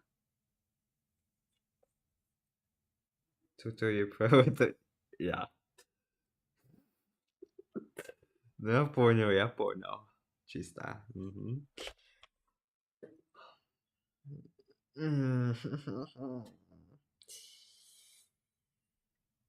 Какой же я придурочный. Don't be nervous, calm. Don't be nervous, Queen. Just breathe. Act natural. And let the emotion set the tone. Besides, I believe he's more excited to spend some quality time with you, said the comp. That was Dex. Don't be nervous, Queen. Just breathe, act natural, and let the emotion set the tone. Besides, I believe he's more excited to spend some quality time with you, said the comforting Dexter. Conway blushed a little, giggled, and nodded. As the mechanized doors slowly opened, the trio was welcomed with a base of operations for the island, with computer screens similar to Bentley's dressing the entire room.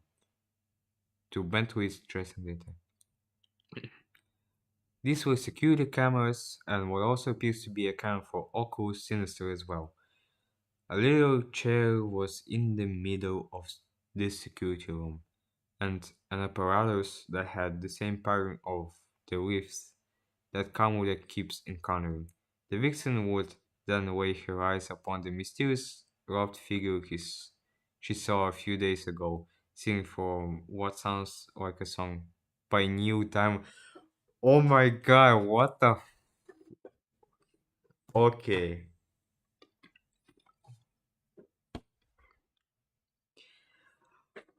Короче, прикол такой, то, что я этого исполнителя, типа, слушал недавно, типа, я даже не догадывался. Ура, песенка. Сейчас я попытаюсь в голосе Нила Дама досфить. Love on the rocks ain't no Fuck. Я не знаю, как, типа, сейчас я загуглю.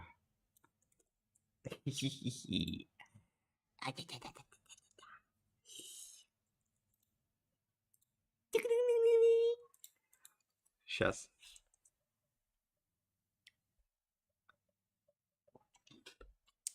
Сейчас я это замучу быстро. Ну, чтобы мне там страйк не полетел.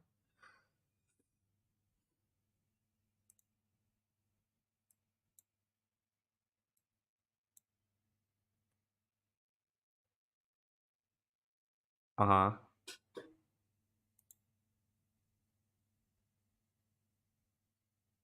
ага.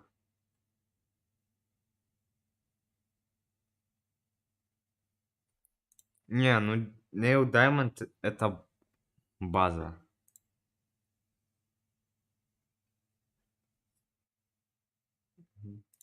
Погоди.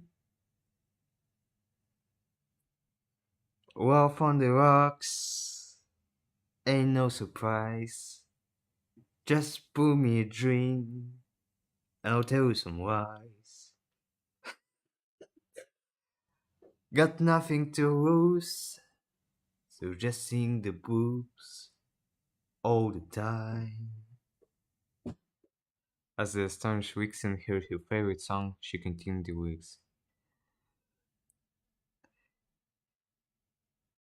Ща. Ща, мне еще надо. Еще надо послушать.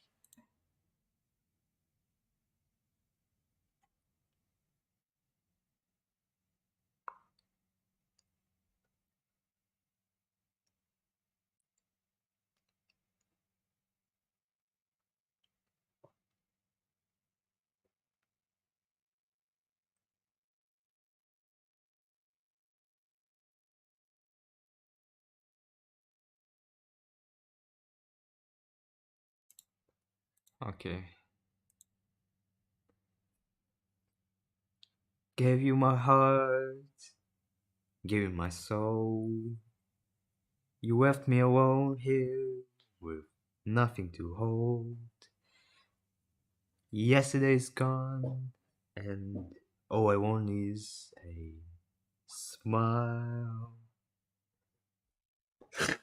Bing, bing, bing, bing, bing, bing, bing, bing, bing, boom, bing, boom, bing, boom, bing, bing, bing, bing, bing, boom. The master would slowly unveil himself, with his head still turned from the trio. Agash would let Carmelita go as the vixen slowly approached him. His hair was still the same length, though looked more skewed than usual. As he slowly turned to face Carmelita, Master Sly gasped slowly, giving a melancholy grimace to the tearful vixen. The inspector slowly walked up the stairs where his desk resided. He extended his hand, the same red, wrist, black body glow that gave her the wash and tender kiss. His touch felt familiar as the two interlocked fingers with one another.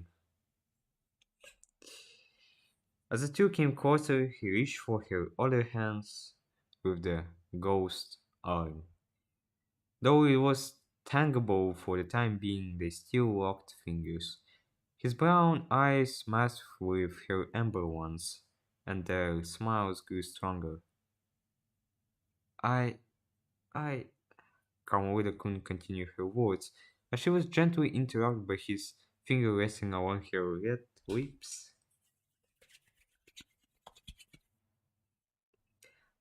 I have waited for you so long to finally have you in my arms.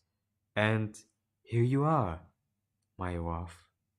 He, s- he said as tears would also drop from the corner of both eyes.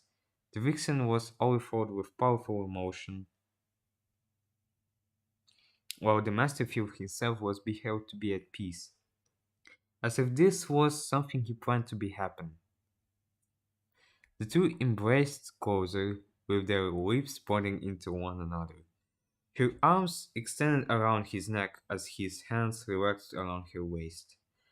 The sensation of her toned, voluptuous flame was enough to let a few soft moans escape from Master Cooper's throat.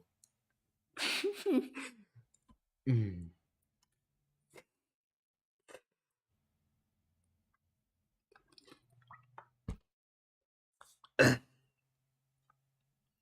Carmel returned the affection, running her maroon painted fingernails along his cheeks, holding their prolonged smooch in place. Both of their cheeks flushed red, and it's almost like they didn't have any care about Akash and Dexter's presence. This is too adorable, isn't it, Dex? The master finally found his true love. She beamed with a squeal. Dexter obviously wasn't interested, for his stoic demeanor and grossed out face made the verdict on how he felt about his master amorous rendezvous. While I'm happy for them, there's plenty of rooms in this labyrinth that they could get busier in. The two lovebirds took notice of the left and right guard's reactions, so I paused their romantic kiss while we still holding her broad close to him, his broad close to him. You two are dismissed. Thank you for your efforts in making sure my queen was well nourished. I'll summon you two once more if I need it, but rest for now. I'd love to have some catching up with my Carmi. The fuck was that? What in the goddamn fuck was that? What was that noise? That sounded like fucking Jerma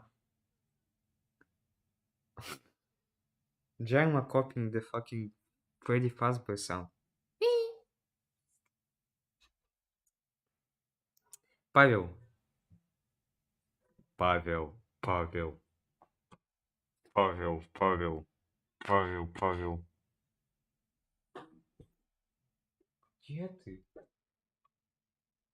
А где мой кот? Что? Как тебе? Началось то, что ты хотел. Окей, ладно, продолжаем. The two obeyed and left them alone with each other. As door closed, the two become giddy, waterful-eyed. Sly swinging her around in his hair with no care. А, да? Я по паркуру прохожу. Хорош, хорош. With kisses being shared, the love reignited. It's almost as if the inspector became oblivious to the ominous environment she was se- sequi- sequ- sequestered, sequestered to. Once they were done frolicking around his lair, he sat upon his red leather chair, gently pulling his queen to straddle on his lap. Carmelita blushed as both their noses met close. You're so beautiful. For what I've done to bring you back, I feel as though I don't deserve your love, Carmelita. Shh, you deserve it, Ringtail. She said as she stroked his cheek. It's been 10 years, and to think you'd be here is shocking. Well, I had some help thanks to a few schematics I borrowed. I had to do all of these transitions to achieve my goal of bringing you back, he said over a solemn tone. What is solemn tone? Carmelita looked at him with her hands wrapping around his body, pulling her head to his shoulders. So please tell me what happened since your last fight with Web Paradox, the curious vixen requested. She would lock her eyes with his, and Sly would give a rather confused look to her. Le who? Le Papidux? Who is that below? He asked sincerely. No, Pape. No, Pape. Why paradox? Paradox.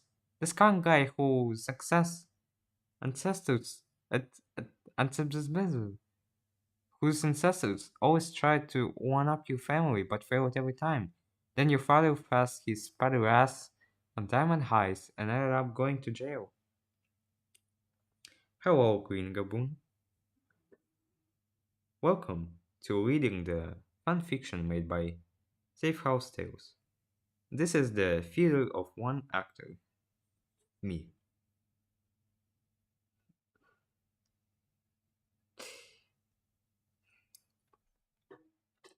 Enjoy your stay. Sly gazed upon Carmelita after her explanation, and the Master Cooper sought for the unthinkable. Slowly covering his mouth using his altered arm, he tried to contain his chuckles, closing his eyes and looking up at his serious queen. He couldn't help from there to burst into giggles, then to into robust laughter. Hold up.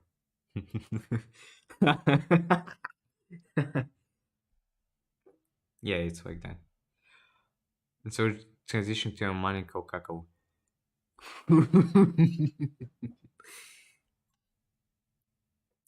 Carmelita's facial language rapidly turned from serious into disturbed. My love, he said, wrapping up the rest of his water. I've never heard of such proud by that name. My tribe immediately abandoned after reclaiming my family's legacy.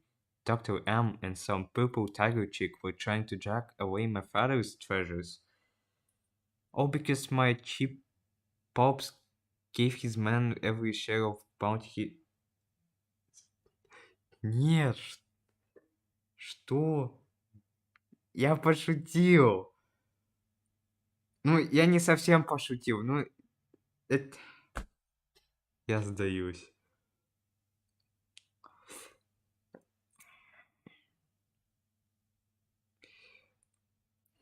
All because my cheap pops gave his man every share of bounty for they deserved during their run as Cooper Gang. As for my old crew, we do not speak anymore. Uh, excuse me. Do you not realize what I've been through the past 72 hours? exclaimed an now infuriated Kamoda. First, you drop this watch off of my job. Then, I go to Australia to meet your friends to figure out what the hell this watch does. And all of a sudden, it does wild shit that brought me here. And now you're acting all weird about everything. Baby, just calm down. Before he could finish, Kamoda removed herself off his lap. Sly Cooper grabbed her arm, tightening his grip as Kamoda attempted to resist. Let me go! Let me go! She yelled as she pulled away with force. Sly's expression turned miffed, angling his brows as he looked up to the heated vixen. What is wrong with you? I know it's been 10 years, but. Hold up. What is wrong with you? I know it's been 10 years, but you never manhandled me that way. Ever. Did getting lost in time make you go loco? So I became curious when he heard her last question. He slowly stood up and looked at her with sincere confusion again. Я не могу, У меня просто чат перед глазами, я вижу это сообщение. А она уже в Кремле.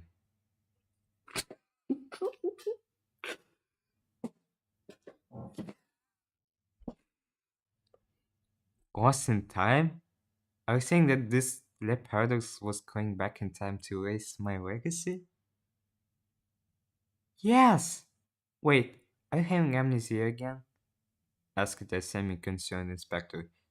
No, because for the past 10 years I've been researching with my silent partners about using the quantum energies or the megaverse to travel to different universes to find you.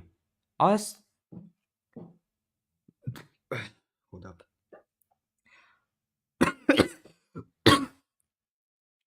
I lost you thanks to Dr. M doing our world heist. He was building a quantum generator to travel the megaverse in order to do his evil deeds. After I defeated him, you were sucked away into an unstable lift. Unstable lift.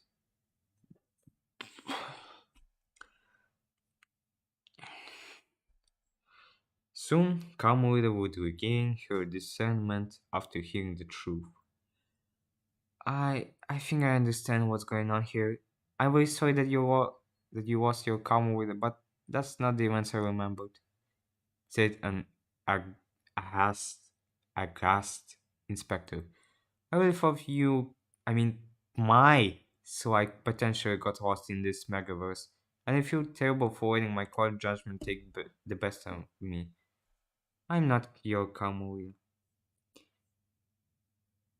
Uh, I remember my Sly sacrificing his wife to save his friends, myself, and the world. Ладно, у меня мозг взорвался сейчас на секунду. And the world from rapid of treachery. You may not be on the best terms with your former crew, but that's why I know would never cut them off. I was ripped away from his friends, and I need to go look for them. I'm sorry for everything, but I have to go. This is my kingdom come.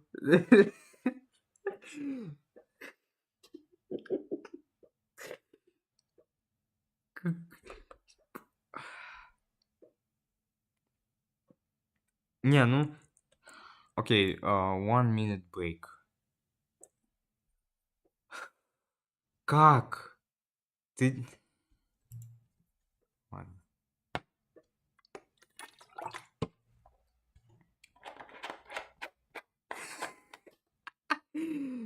This is my kingdom come.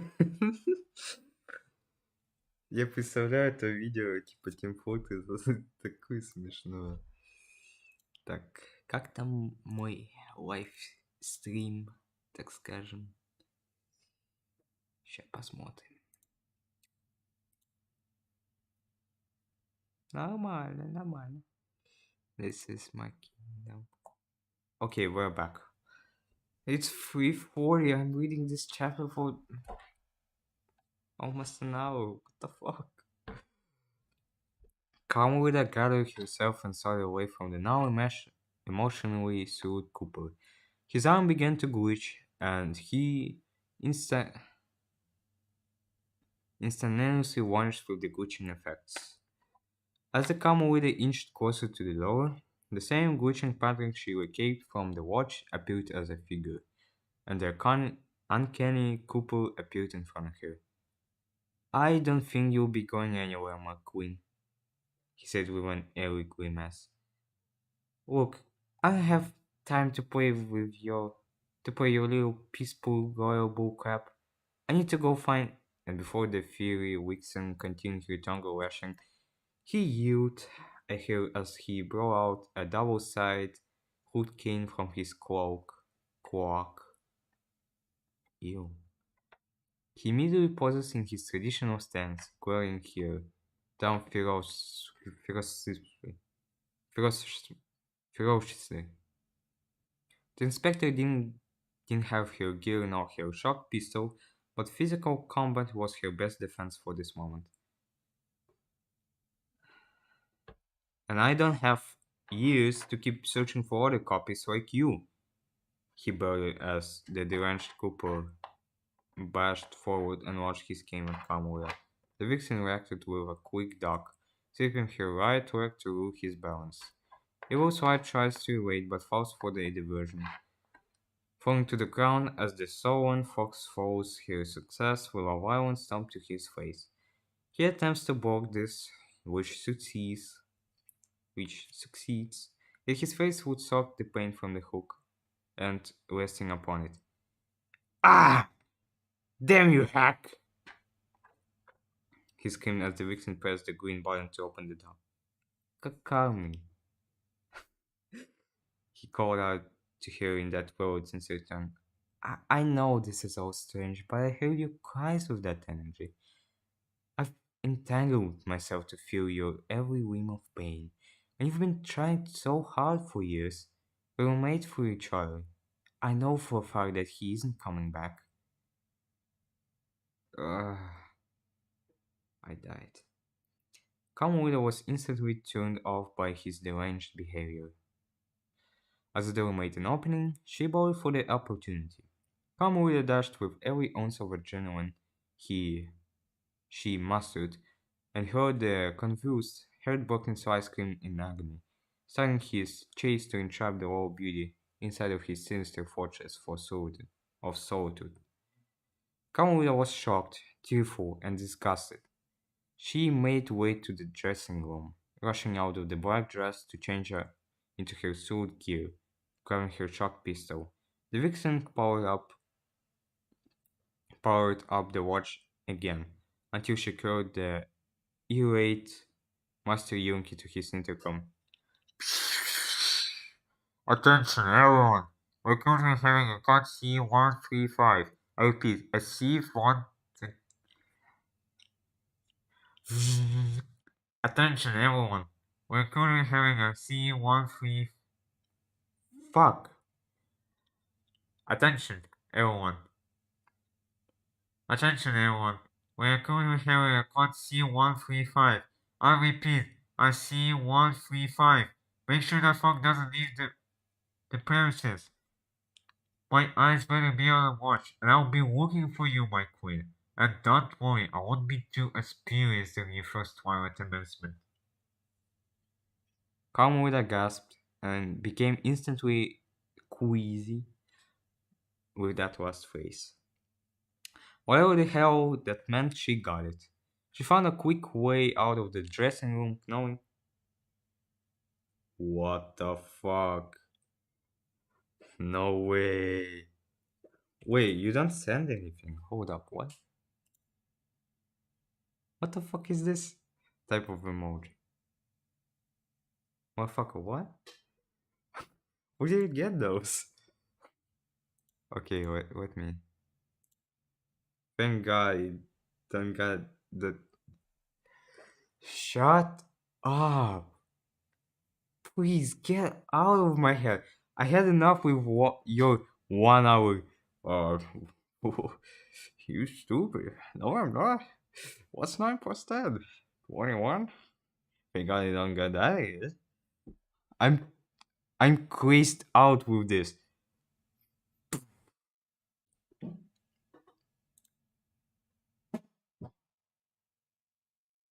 Hold on, I'm searching for. Yes, this is the one. You may be even like more deranged than I am. You know, that's not something to be proud of.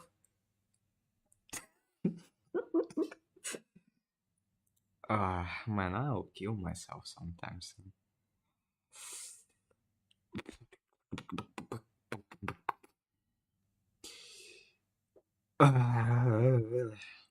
She found a quick way out of the dressing room, knowing that the two guards may find her here. Hiding behind the main rock structures that were left behind in the caverns, the Cooper boss started their search.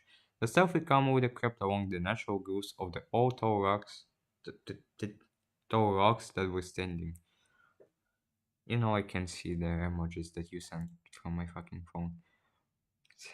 Loading. Of course it's loading. Why is it? Where? I'm lost. Alright. The stealthy camel crept along the natural grooves of all the tall rocks that were standing. She noticed that her only way out is to take the main red tube that can transport her outside of the island's hill. Before making her next move, she heard Dexter talking to the robots. Make sure to check every single structure, everything. We don't want the master to end up spawning some of you out of the cat-tail kangaroo because she ran away, he said to the robots. The raccoon's robots nodded and proceeded to cover all ground. Uh, he said, What? The fox became frustrated, realizing that her chances, that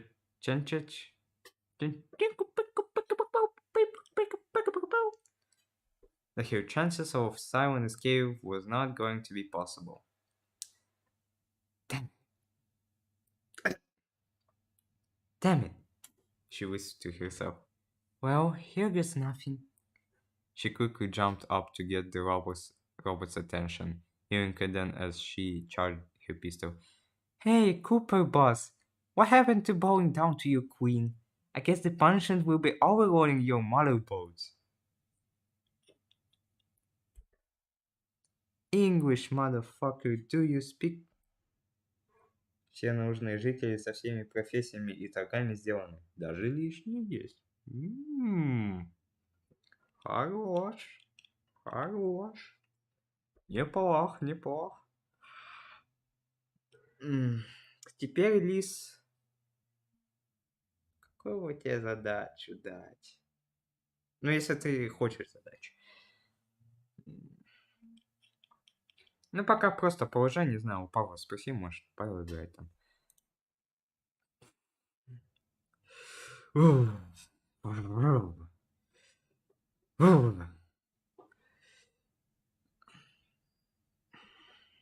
Гарри сейчас будет копать. Хорошо. As the robot's eyes turn bright red, charging as the Vixen, she takes a swift mega jump, whips over the crowd of machines, and starts a rapid fire of electric. Не думайте, что я забыл о сделке, которую мы заключили.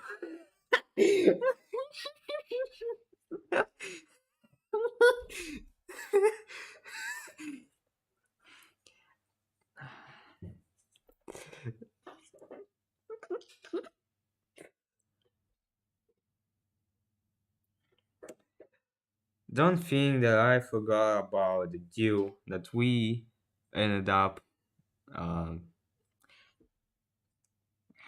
Don't think I forgot about the deal we made about the boiling water.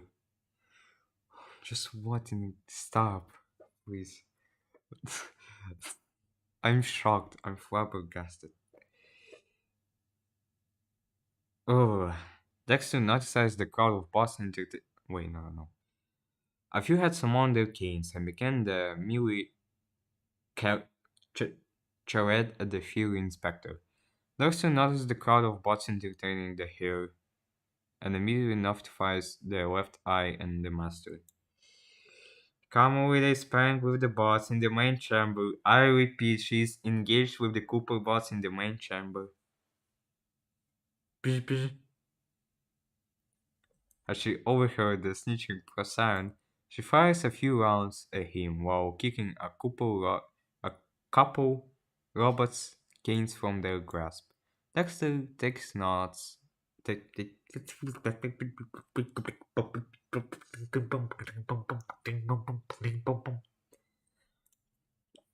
takes notice and instantly dodges.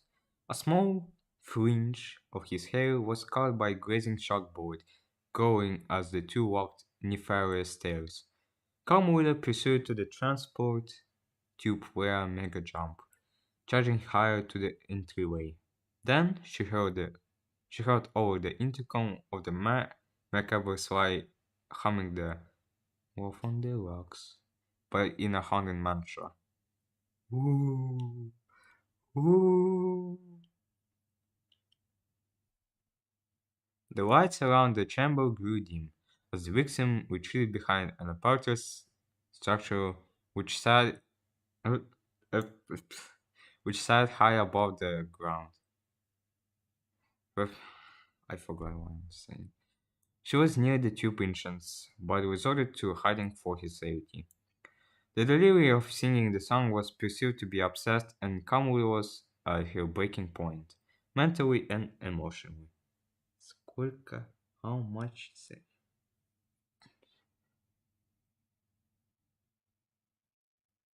Я в шоке. Как ты живешь как человек? Ты... То было единственный момент.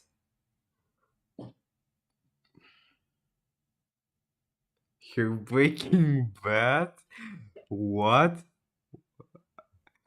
The real singing song was perceived to be obsessed, and Conway was at her Breaking Bad.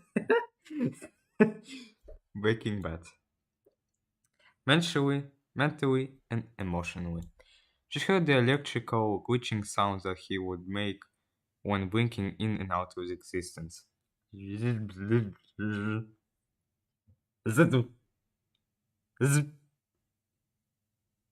Swearing that they were edging closer to her.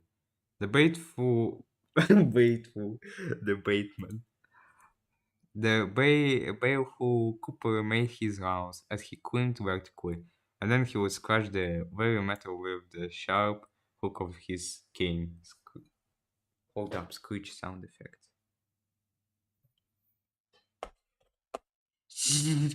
No, that's not screech.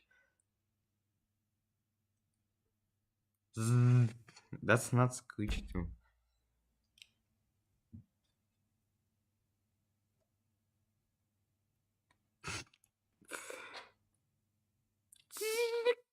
That's not screech. Screech. Okay, that sounds more like screech. I eat apple, and I'm a table. Dear fucking God. Wolf on the rocks, ain't no surprise. The evil Cooper was near, bringing the hook against the wall so he continued the song. Just pour me a drink and I'll tell you some lies. That's not how it sings in the song, by the way. Scorch? Не напоминай мне о нем. He grew relentless as he checked every nook and cranny for the fox. For his maniacal cackling turned ecstatic to anger and so.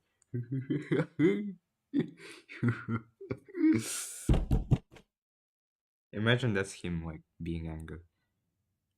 Got nothing to lose, so just sing the blues.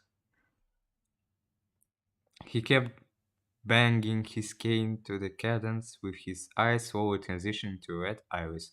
Master Sly fell into an incurable delirium.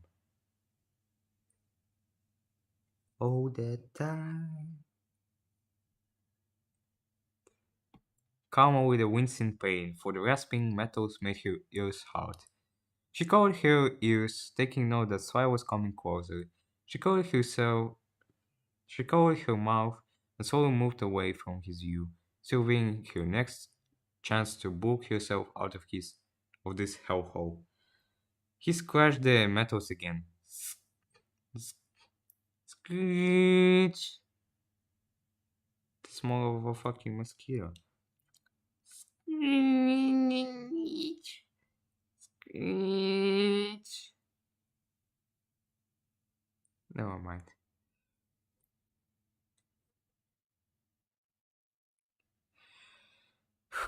He yelled out in frustration, screaming just about every cuss word known to man.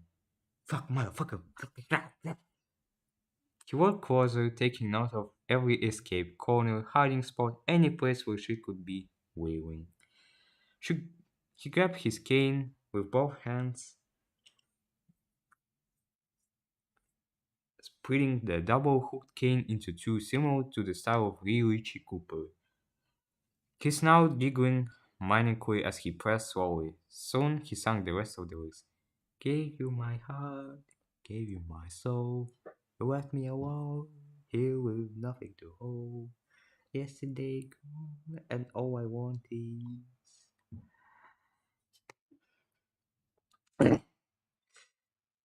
Sorry, my neck hurts. Ignore the sound. Carmelita was in grave horror, for the man she thought was her ringtail was truly a deranged, lovesick fool. Oh, just like Jerma 985. A walking psychological time bomb. Why are you sending monkey? Why? Just what's going on for your brain process that's like, oh, I'll use monkey today.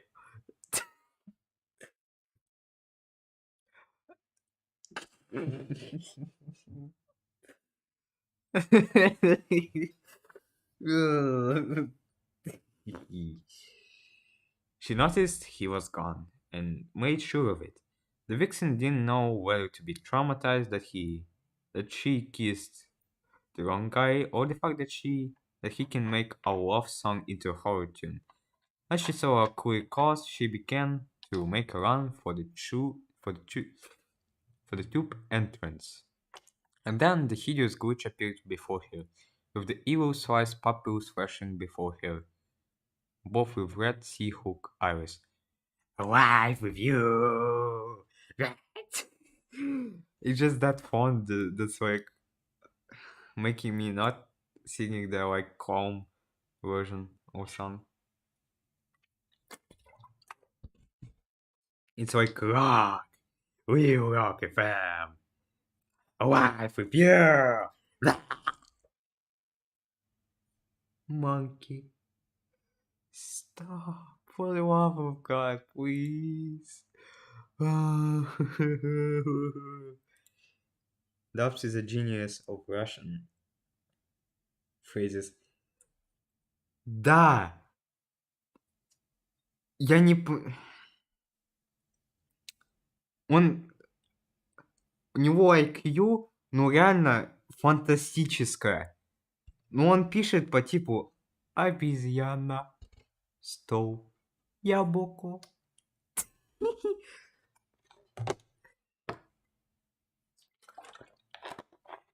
Wes, holy shit. Wes, my Russian friends are complimenting you, by the way. Motherfucker. I kind of want to try to voice a scene for Pulp Fiction. English, motherfucker, do you speak it? Then you know what I'm saying. Describe what Marcellus Wallace looks like. I'll try to do that later. Wait, what? Kamui lets out a bloody scream, punching him in the face with her shock pistol. The two begin to lose their footing, with a potential drop to the main chamber's floor could mean their very deaths. All Russian writers, even Tolstoy, afraid of him.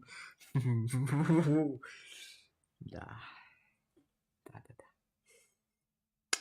Carmelita would fall, but was able to grab onto the ledge. Wait. Carmelita would fall, but was able to grab onto the ledge. Что за произведение искусства? Ну, я читаю фанфик, это типа... ну, на самом деле... Yes, thank you. But, and hello. But don't forget to help. Oh. Jesus fucking Christ. Ну, это типа фанфик по Слай Куперу. Интересная штуковина. Потом прям пойдет. The evil Cooper stood up, connecting his two games in little agony, and immediately pressed the sharp hook onto her knuckles, so she could lose grip. Man, I kinda worried that's like... Never mind.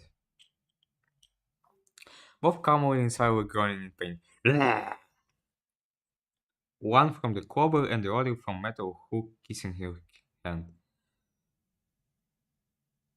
This all could have been so simple. You just stay with me.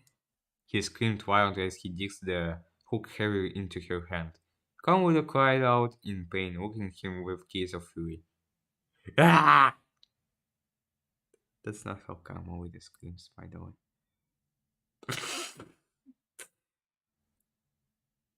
How can someone like you be so sinister?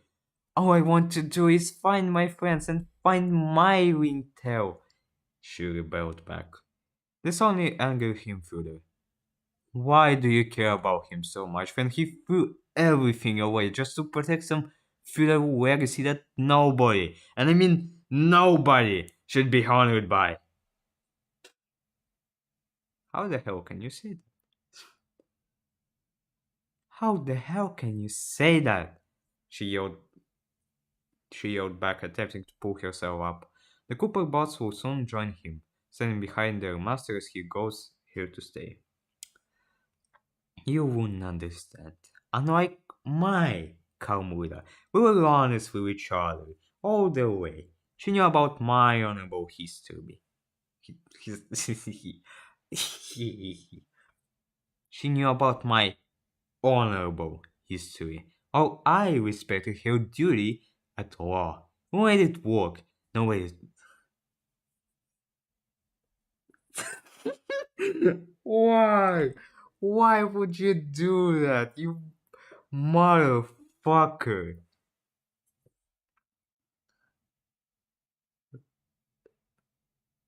Если там нет Сэма, я буду плакать. Он будет когда-нибудь. Oh, I ever wanted. All I ever wanted to do is jump and press the O. Motherfucker. You will be executed in the next 3 days. I have my word.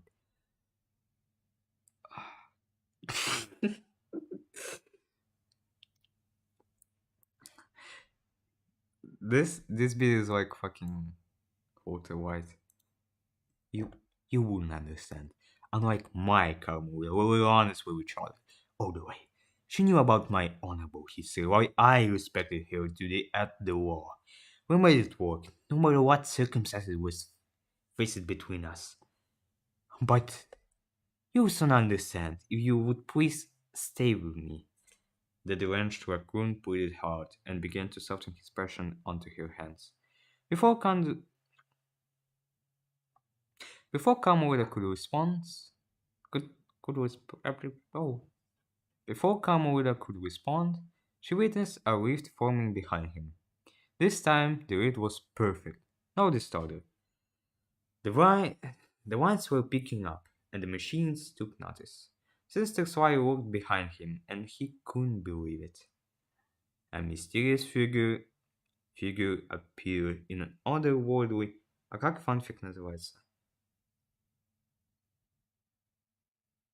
Мир проектирует. World projecting my death. Yeah. Whatever, man. Короче, мистер. Воу, what the fuck is that? Вот это.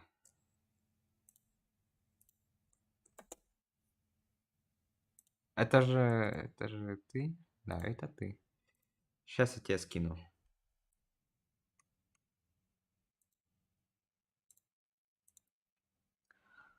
I'm praying every day that I won't be like opening Twitter and seeing like pornography. Me? Why would you? Why? You just said I. Why? Why would you fucking do that? You... This man is so deranged. That thing accidentally fucking booped my glasses because of you. Now they're dirty as fuck. You really are this second fucking Germa. Okay. A mysterious figure appeared in an otherworldly regalia, a suit made for a genius. They donned a gas mask with their suit being orange, brown, and black. The gas mask matched the garb as well. They also had their red scarf too. In the right hand, they had a gun that would look like something similar to Carmelia's. It looked like new and unique, almost as if it was an original design. As far as the ammunition, that's different ball game. Ball game. Ball sack. Porkback. Ball sack. As the mysterious figure looked down upon Sinister Sly, pointing their charged bat vision? No shit. No shit, Sherlock. Huh. You wear glasses? Well, I guess you have bad vision. Spoilers await. Mm-hmm. Да. Upon Sinister Sly, pointing their charged firearm for what looked like it was made from same ninjas of the Megaverse, not the blowback. Oh, now I got you, motherfucker. Now I got you. I'm normal. Of Megaverse rift that Kamala had seen. The vixen was slowly losing her strength to keep up, but Sinister Sly immediately drops his focus on the runaway vixen and onto the secretive vagabond. You! You! He bellowed as he pointed his cane to the intruder. So brave for you to play savior at this absolute time! The evil Cooper shrieked towards them, with the unknown figure glitching out like Sly, except for their glitching seemed more perfected than his. The vagabond reacted with a charged quantum shot, with the wrench Cooper raccoon glitching away from impact. Allowing the charged bolt to hit one of his Cooper boss, splitting his cane into double. He charged towards the unexpected visitor with Carmelia's savior clapping their palms together, causing a sudden tremble to permeate throughout the caverns. Waves of quantum energy surged throughout. Of course I don't see shit. Okay, that was funny of you. I will delay your execution. Sinister lost his footing from this unsuspecting maneuver, falling over to the opposite ledge of Carmelita and the mysterious figure. The intimidating breathing was nearing close to the vixen, trying to hold onto the ledge with her semi-bloody knuckles. Ahead. Never mind, I'm taking my words back about delaying your execution. Your execution starts tomorrow. D, d, d, d, d. Dun. Fool. Fool. Trying to hold onto the wedge with his sandwich. A hand will reach for her aid, and the figure spoke. We don't have much time. We don't have much time. Come with me if you yearn for your wife. Voice actor and redactor make up the show by their own. Ага, это театр одного актера. Carmelita became hopeful and upful at the same time, for she didn't know who this person was. She looked down and then looked up at the figure's gas mask. She even noted Sinister Sly slowly crawling himself up from the ledge. Rumbling and crackling of some of the unstable rocks along the road started to fall from the quantum blade. Carmelita wasn't too trusting of anyone at this point, and sought for the unthinkable.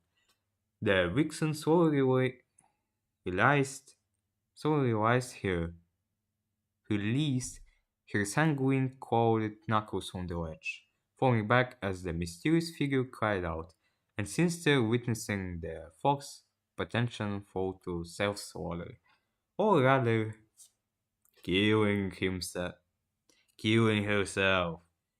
As the two screamed for her, ah! She gave the same eerie grimace to Sinister Sly, followed by the middle finger. Fuck you, motherfuckers! As she kept falling, she noticed Sleeve glitching in and out, with the urge of quantum energy making the device scatter through the different coordinates. No! What are you doing? Сюда капец как не хватает силы. Возможно. Screamed the Sinister Cooper. Carmelita, no! He screamed for her, trying to jump down to catch her. The mysterious figure apprehends Sly, making sure he wasn't able to follow her. All she needed was some new sights to see Cooper. The figure teased in a menacing fashion. Could they be the reason for the watch's glitches? A leaf soon formed behind the fallen vixen, with all the robots through the left and right eye witnessing the event. Carmelita was afraid but felt safe venturing into the unknown. As her body slowly dissipates into the rift, the force gracefully rails with it. Thank you for your service. Thank you for your service. However, we'll take your house. What you want? What you want for your gravestone to say about you? Jesus fucking Christ.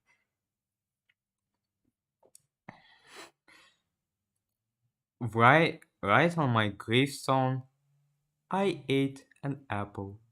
Table.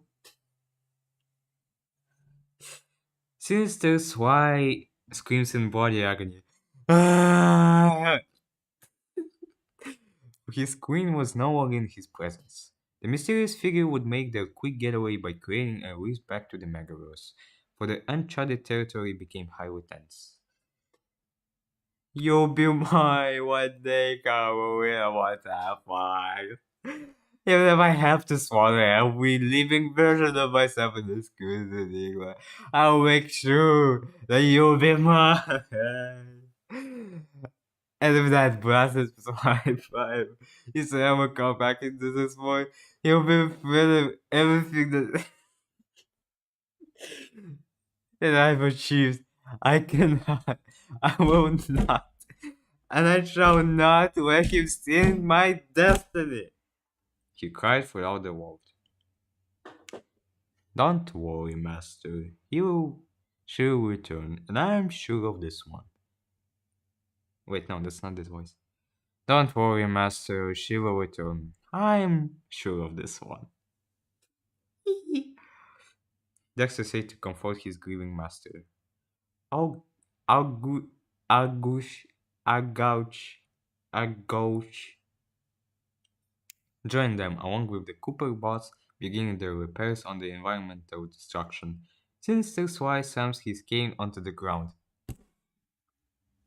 with his wail spreading amongst the entire island. Man, I'm kinda afraid for that table. I was slammed this table for like so many times. And I hit that table pretty hard. I wanna for this table to fall on me. Серьезно говоря, мне нравится. Мне тоже. Прикольно. Will the gang be? Will the gang be? Okay, okay. Will the gang be prepared to take on an enemy like him? Or will the Megaverse succumb to Sinister Sly's regime? Hold up.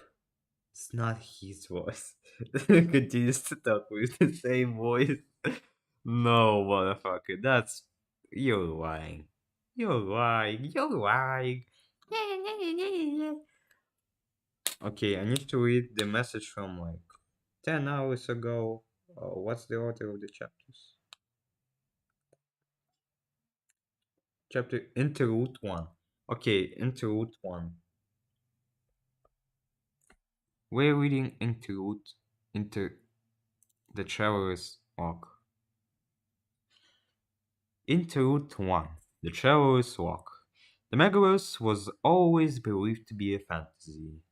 Надеюсь, что в конце слова не салютное осязание восписано. Да. Но это, кстати, не, типа одна из версий слова, так что... Ну, вот его, да, надеюсь. The Megaverse was always believed to be a fantasy, conceived as an imagination along with quantum physics. But that was until they uncovered its very secrets, thanks to a former crony. Oh, my finger hurts. Is this the fun thing by Safe House? I'm flabbergasted. Yeah. Okay, I will go against my nature of being annoying. Yeah, that's the fanfic by Safe House Tales. I just had the fun reading the fifth chapter with like voices in my head. I decided to read all the thing. Location in encrypted sector. Traveler's domain. Time. Objective. Listen to this traveler's story. They call me many names, but few have referred me as the Traveler. I've been a nomad to the Megaverse for nearly a decade, for I have uncovered a greater plan by a mastermind whom I thought to not be capable of such complexity. I've attempted in my youth to uncover the scientific secrets behind the multiverse, and I've discovered that our world is nothing but a grain of rice in a bag. Millions upon worlds, timelines, scenarios, and fates are simultaneously going as I speak to you, and there's many versions of you and myself out there, if you believe. Imagine that a version of yourself was rich, famous, successful, finding your one true soulmate, unlike you, and other negative scenarios that could potentially play out. For example, the current one. I found an energy source that was capable of traveling to these worlds, and I had the formula to it all. But then, after going around the world stealing anything that was rumored to be quantum energy, I sought for more. I did research in black market, made sure I wasn't getting played out for my goals. I received my first quantum battery, but I mishandled it, and I mishandled it as I was starting the source, and was immediately blasted by a race of quantum energy. The energies fused with my molecules, rendering me to destabilizing and out of reality, though soon this new attribute would curse me to unprobable fate. I was randomly being teleported to different universes all around. I couldn't stay in one place and had a very hard time grasping this new rendition. I almost lost hope until I found a great hole in a sinister universe that has threatened to cause a genocidal imbalance to many, and it will affect all of. What the fuck are you typing there? Oops, I mean, it's a story in which we're being in the middle of reading story safe. What the fuck are you typing? Dubs, are you Anthony Burgess? I have to Google this one word. Chill. Chill. Shiver. Uh, you know what? Fuck you. I'm Shiver Seal Timbers. Chill. And before the child could continue, an unstable white bull lift appeared behind them. And as they noticed, they gave a wave and a salute to the video camera, slowly dissipating away from their temporary secret lab. That's the thing. I translated it.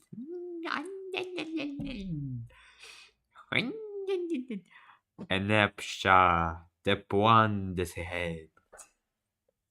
Or the seed has been planted. Dear God.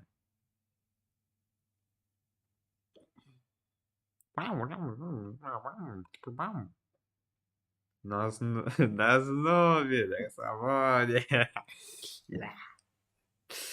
На основе, на основании. Ай-яй-яй-яй-яй. Вы не представляете, друзья. Я сейчас положил руку на...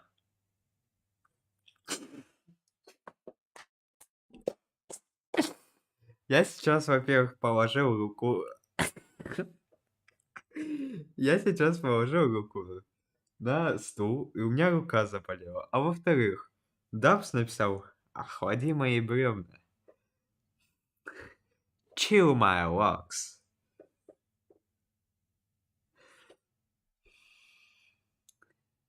Alright.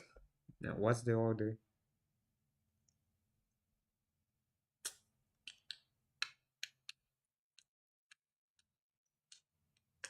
Chapter 3.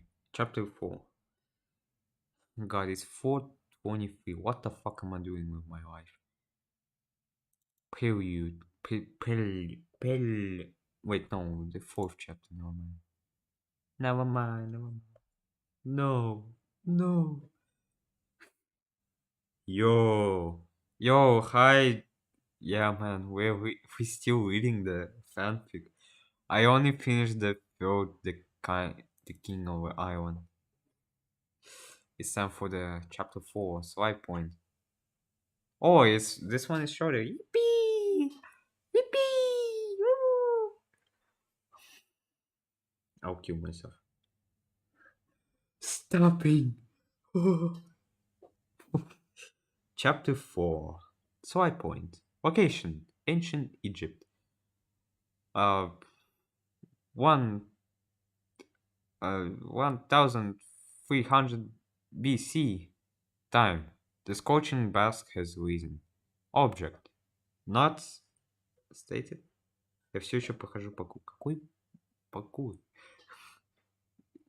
Что? Не, ну, база. The sizzling sun was enough to cook an inept vagabond. The gritty sand was boiling with purpose, as the atmosphere could shock an innocent soul to eternal slumber. The sky was clear as the Nile, though... Hello. Yes. Man. Wait.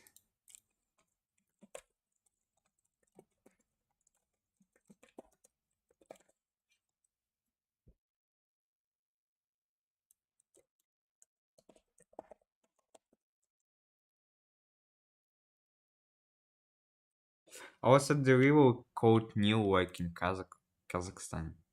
For real. I ain't lying. Though the suffocating air was enough to take out an assassin, Beyond the distance lies two time-reading souls that were unconscious by the time Trip's enigmatic power. The Cooper duo were powerless. Bentley's chair was still up and running, though his gadgets and robot tentacles were completely inert from the damage. Murray looked like he was trying to fight the comatose, for his double vision was blurred by his basking radiance. It felt better for the hippo to stay down, for his will to fight was beginning to squander. Bentley was out cold, ironically. The heat was baking them alive, as if the light was calling them home. Home is planning the escape.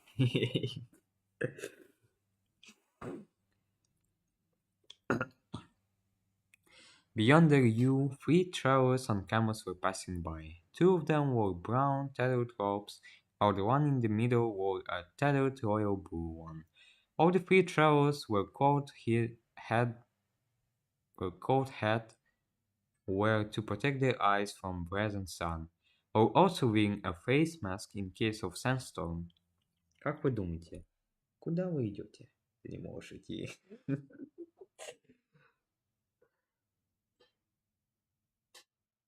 Uh, how do you think? Where are you going? You can't escape, even on the taxi. Stop. Two of them wore brown tattered robes, while the one in the middle wore a tattered royal blue one.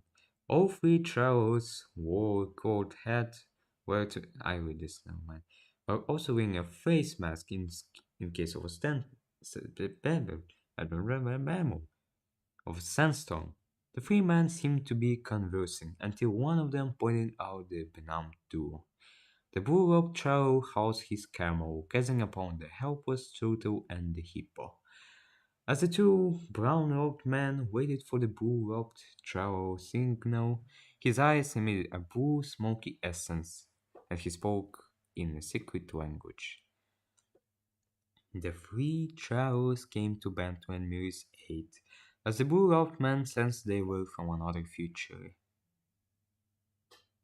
The two men were able to recover Bentley's wheelchair with a wooden makeshift barrel cart.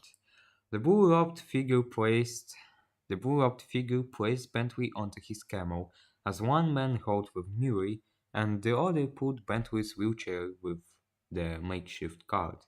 The sun was still burning them, as they made steady haste to the city of Thebes.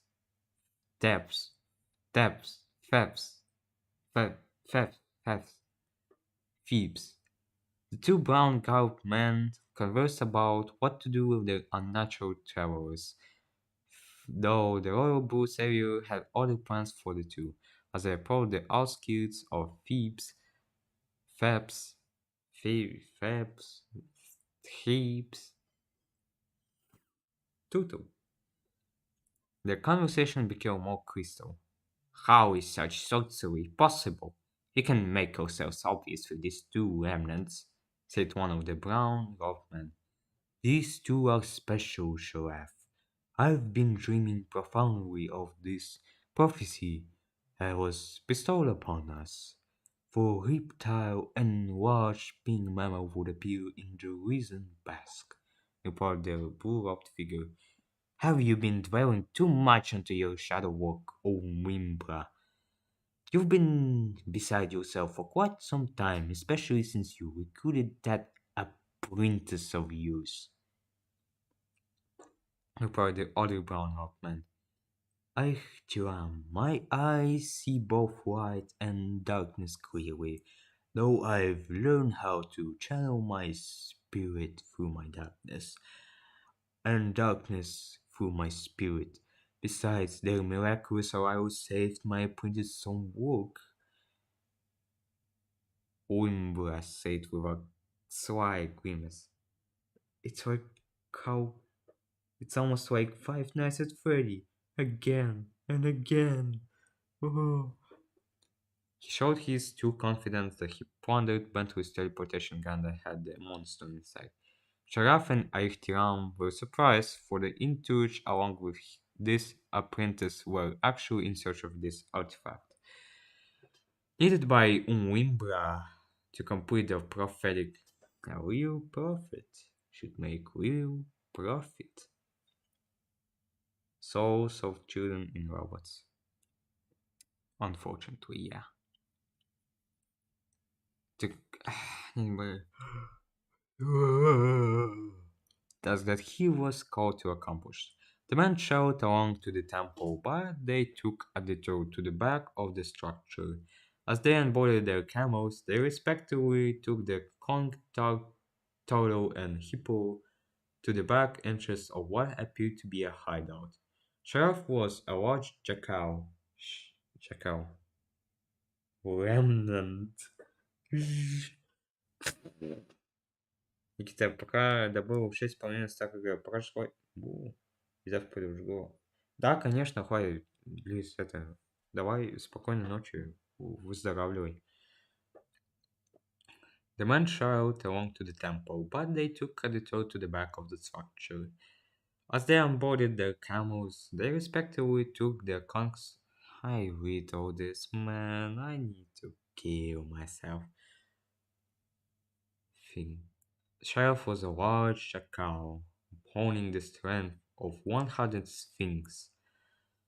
The hefty black jackal carried the hippo, while Aihtiram, the Egyptian Mao, carried a wheelchair as well. The intelligent Tan feline has the wisdom of 10 sages. Umbira took Bentley into his arms, and his striped Prosaran tail swayed as he entered the hideout. Let's get them rest and hydrated, the royal bull shaman said. I hope he doesn't stay out for too long. I'm not going to search for him again, though I appreciate his tenacity. He followed with a grimace. I see your peasants took up some time in making barrels for us, Sheriff said as he examined the finely crafted barrels. The others were indeed impressed, and shortly closed the door to their hideout. The temple was where shamans of Thebes met to commune and congregate with one another. Umbira and his confidants, however, used their abilities for the greater good and plundered from corrupt thieves and widows amongst the lands of ancient Egypt. Their hideout was filled with fine treasures that they've collected over the time. Though Umbira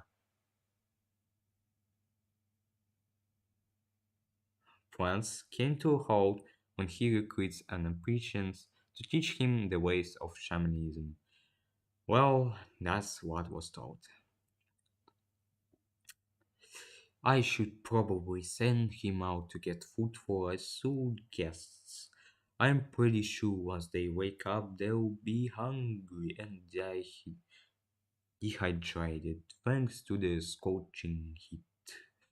The bull robbed raccoon suggested. The other two men agreed with Umbira's plan. Slight groaning from Bentley along the little movement of Murray Swag gave the child a silent relief that the jewel was still alive. The Umbira holding out his hand with his shaman staff materializing from royal blue smoke and sparkles into his palm. Don't forget to light the what do you call it? The lights. Listen for the breathing. Close the door with close the door uh, on the slight breathing. If no, then for you it's death. You'll never escape. Horrors continue. Horrors. Five Nights at Freddy's 4. Hon, hon, hon, hon. You forgot the foxy. Man.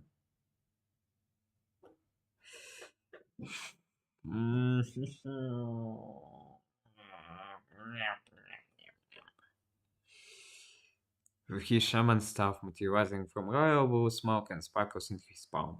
He spoke in the unique tongue again, wearing his double hook cane staff that was dressed with hanging gold talisman, a scarab, an Cooper hieroglyphic, and a bird's eye. The bite of 87. Their hooks' backs were resting against each other, forming a double crescent moon structure. His chanting grew as the cadence stayed steady, with the turtle and hippo being embedded with the mysterious blue energies that Umbira was commanding. This enigma source was healing them, for the blue-robed shaman was indeed one of the best healers of all in the city of Thebes. Many have come to Umbira for dream walking, communing with the past lives, seeing their futures, and much more mythical methods. As he kept reciting his incantation,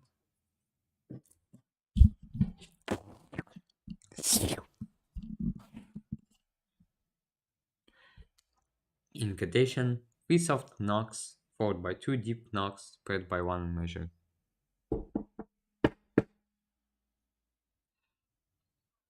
Aishtiram slowly struts to the door, slowly sliding the peephole hallway to see his suspecting face. What is that has one voice and is four-footed and two-footed and three-footed?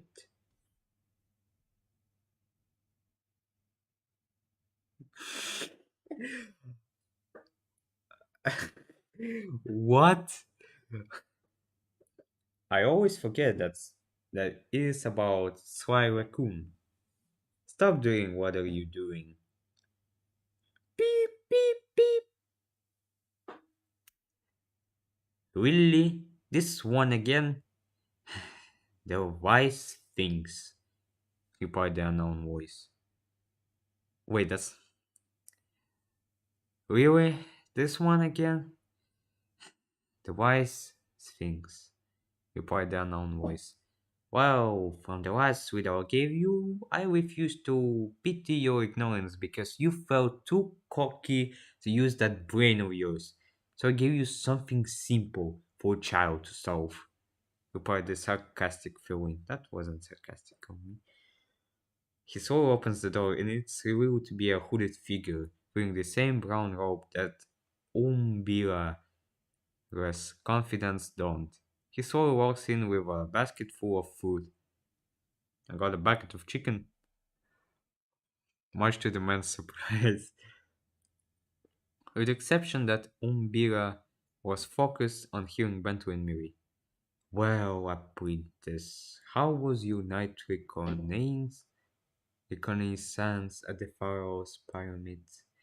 I see that you also came back with what appears to be breakfast, huh? Sharaf teased as he took. Wait, no. Okay, never mind. As he took the basket of food from him. There was bread, fruit of many kinds, and fish. The printants, the printants, the printants also left a jug of water he carried on the table and searched for a bit. He did glance over Wimbrus performing some work. It went normal though. I did come across some eavesdropping about him planning on attack on the temple. Temple. His outward grabbed a map containing the raid plans. His glove was dark blue with a yellow wrist being visible. His face was still obscured by the hood, but he also had more to share. The pharaoh wants to attack the temple due to the shamans not backing down on the vacating the temple. The whole "we want to be peaceful and negotiate on better terms" is just another point to run you guys out, he said as he showed the letters he'd stolen from the pharaoh's quarters. Letters from the head mystic and to the general who has partnered with the pharaoh's regime. Oh wait, that was his. Never mind.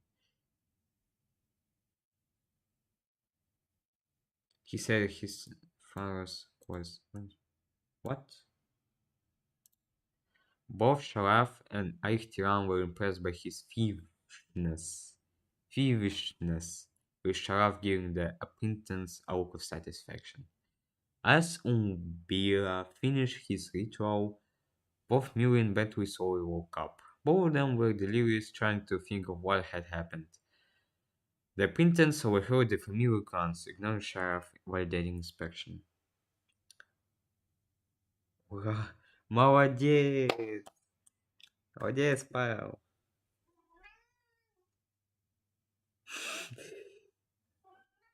Answer human on the протяжении. Как будет на протяжении?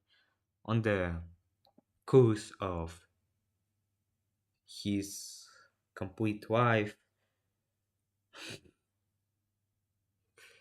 a kid on his four legs, a man on two legs, and an old man with cane. Cane? Like Sly Cooper.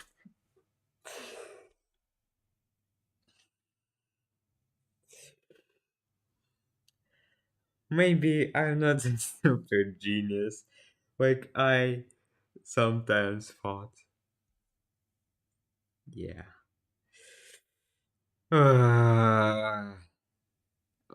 Well, where are we, Murray? That wasn't softly. Oh, where are me? Where are we, Murray?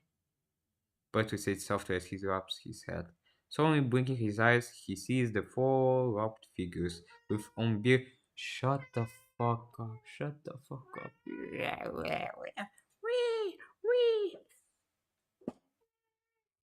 Я тебя кормил, Марсель.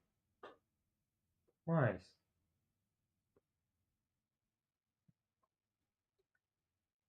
Купыш.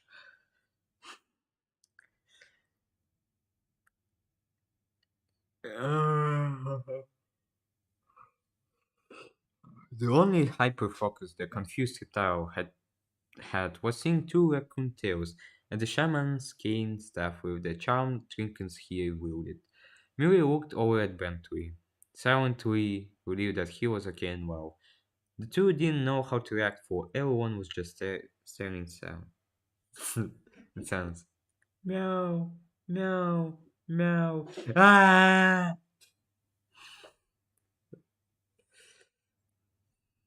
The two didn't know how to react for him, huh? Until the patients realized what had happened. He broke the tension with a gasp. In complete shock at what was taking place. Slowly revealing himself to the two, Millie and Betty shared the same emotion with stunned patience. it it can't be. It can't be. He saw as the great toss of his hair fell across his eyebrows, familiar brown eyes, and a velvet voice thief of the night would have. It, it can't be. The legendary master thief has finally been found after all this time. Bentley and Murray were in shock. Either a miracle or a scientific coincidence could explain this exhilarating phenomenon. No, I won't do that to my cat, you psycho.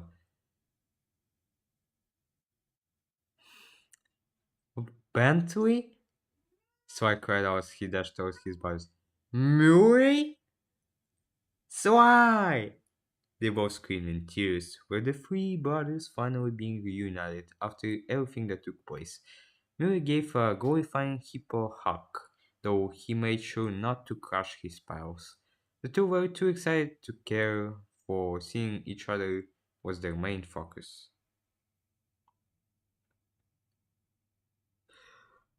It's only 6 page. I'm killing myself. Tears were giving on another road, for Sly felt so many mixed emotions during the grub hug. How did they get here? How long has it been? Why was Sly sent to Egypt? Yet who cared right now? Sly was too immersed in the emotion to even think logically. Umbira and his confidence stood back as the shaman smiled his honorable descendant reward. How did you guys find me? What the hell did you do to do? To, what the hell did you two do? He smiled graciously, still letting his tear fall from his eyes. Well, it's Well, it's a crazy story, but how in the world did you get there? That's not the mirror voice. Battery voice. But how in the world did you get here? Out of all places to begin with.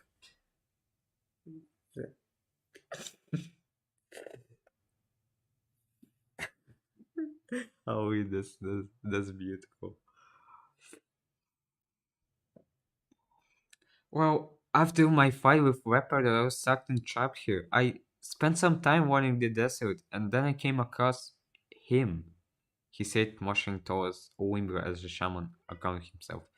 So these are the two confidants you spoke highly of, my honorable descendant. He said with a small chuckle. Ha ha ha. As he glanced between Sly and his gang. Please, allow me to truthfully introduce myself. I'm Swanton Hammond III, also known as Umbira the Dreamwalker. Yeah, he's kind of walking dead. Sheriff and Aishtiran were in complete disbelief. For apprentice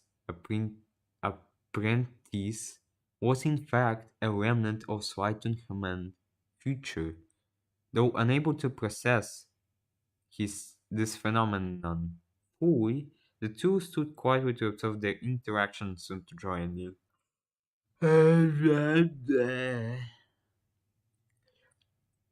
Wow, I can't believe. What about that? The likes of you running into your very what? Wow, I can't believe this. Dream over. Yeah. What about that? The likes of you running into very own ancestor. Damn, I just can't wrap my head around that you've been here for the past 10 years. He jolted as Miri helped him into his wheelchair.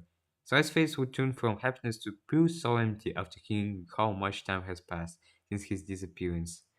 As he cleared his mind, everyone took notice of his small frown, looking at his spouse to see that though they seemed youthful and their bond was lively and young, they have indeed seemed to age a bit. Okay, I'm reading this. Please stop sending me this text. I'm I'm trying to finish this as fast as possible. I just wanna go sleep. Ah, переводчик. The three brothers casually kiss each other, the way only a brother could. Thank God, calm with effort, instilling masculinity in our heroes. True, brother man. True. 10 years? Oh, what? Huh? 10 damn years?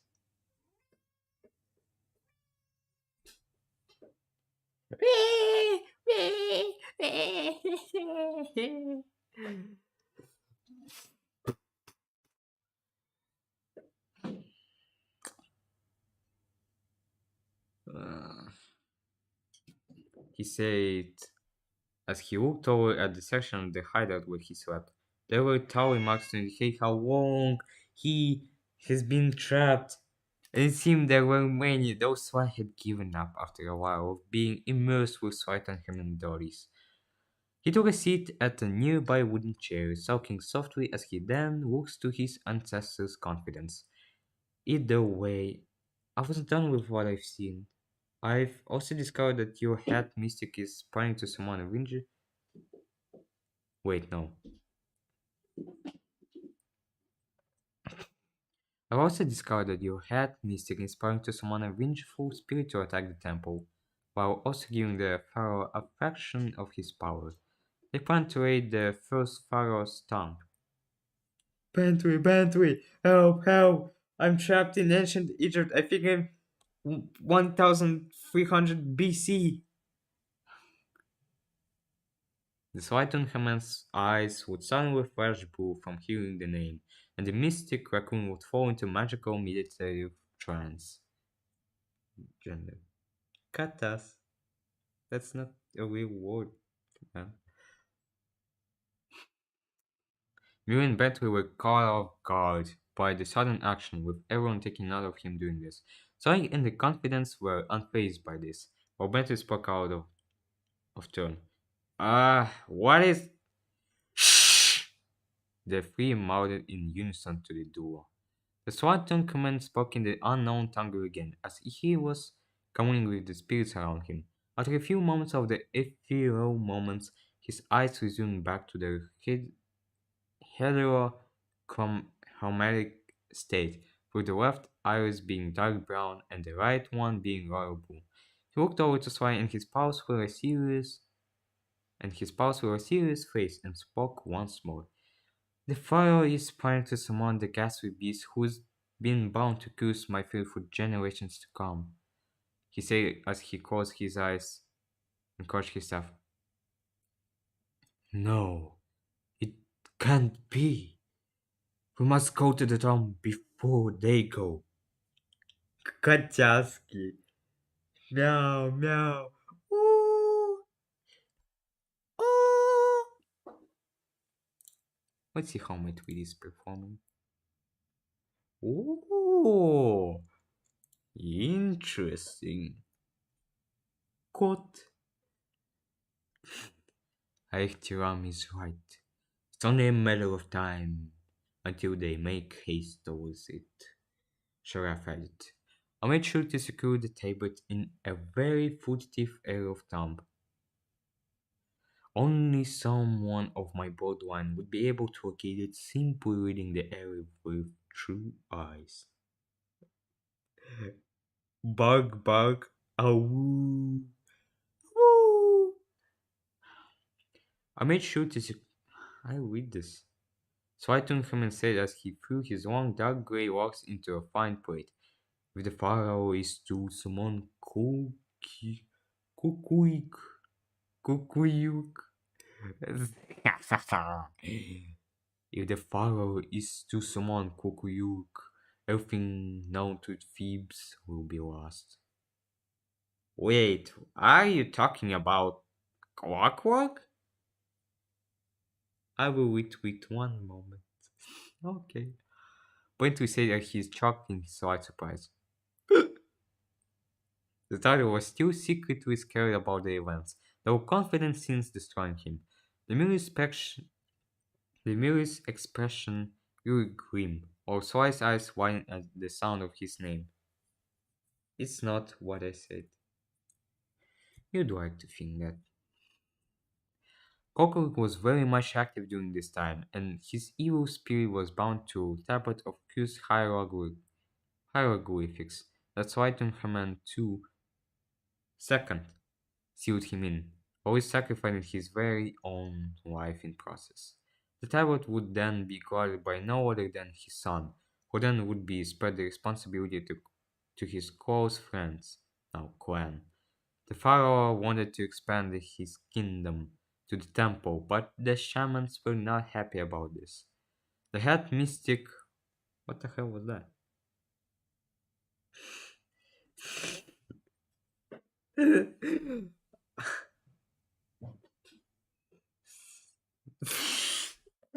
That sounds so stupid, so funny. I'm right now at the Killing Fun PPOA UAV online. What? UAV online. UAV Recon standing by. Ah, my ass. Ah, ah. Okay, the pharaoh wanted to expand his kingdom. Had Mystic wanted to compromise with the pharaoh, on which he gladly accepted for a risky price. The tablet was rumored to give its summoner great power, though many do not know what that the tablet curse holds a generational curse for a lineage to succumb to. Sharaf, Aishtiram, please hurry to my family's resting area. I'll grant you the power to see through my eyes, allowing you to find the tablet and bring it back here safely. I need to make sure my descendant and his allies are taken care of. before I send them back. And please do not engage with any of the enemies. You two are the only secure that I but and I will perform the ancient incantation to destroy that foul bird's soul for eternity to come. The bull shaman said as he slammed the end of his ring down to the ground. Saiton Haman seemed a little uneasy about the thought, yet confident that his two allies would get the job done. Both Sharaf and Aishtiram took their respective staves and some gear before heading to the hideout exit. Before they left, they walked over to console Sly Cooper and his friends. Both of the shamans were smiling and looking at them. Miri met eyes with Sharaf, as Pentry made eyes with Aishtiram. Sly took command and stood beside his honorable descendant, leaning a hand to his shoulder. I can definitely see the bond if we hold together, Sharaf said with a chuckle. For it reminds me of all youthful times during training. Never would have thought that I was training the very descendant of my wonderful friend. What? It was an honor to have you as our patient Sly. Wait, it was a honor to have you as our patient Sly. I'm sorry we aren't able to converse with you and your friends, but I'm sure there will be another time that we'll meet again. I added as took note of Bentley's nervous expression and marked, "It will be okay," to him. Thank you guys, and please be safe on your mission. I wish we could help, but I'm pretty sure that I'll mess up. That will mess up the events of time. You're right, pal. Uh, you're right, pal. At this point, things have already been going insane before we came here. So much to what I've uncovered. Luckily enough, Swightenhamen had some spare food to share with Starling Hippo and Toto. Hello. I I only woke up. How I did not skip anything? No, no. An array of fruits, bread, nuts, and fish were available. Though they prefer the other things, they can't exactly have a burger and fries in this time frame. As the gang and the shaman enjoyed their meal, Switung Haman took notice of Swy's demeanor. Swy was sort of picking at his meal, sank into the water as he noticed more of Miri and Bentley's changed appearance. It could have been that long, though unfortunately it has been. The shaman gently nudged Sly's wooden cup towards him and gently cleared his throat. Okay, quick, quick, quick, quick, quick, quick, quick, quack, quack, quack, quack, quack, quack. Quack quack quack quack quack quack quack quack quack quack quack quack quack quack. Quack quack quack quack quack quack quack quack quack quack quack quack quack. Quack quack quack quack quack quack quack quack quack quack.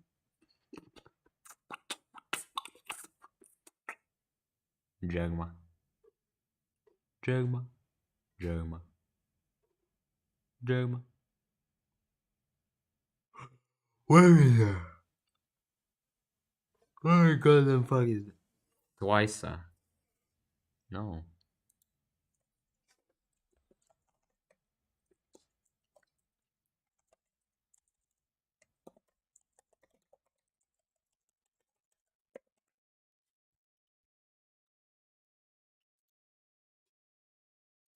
We see everything.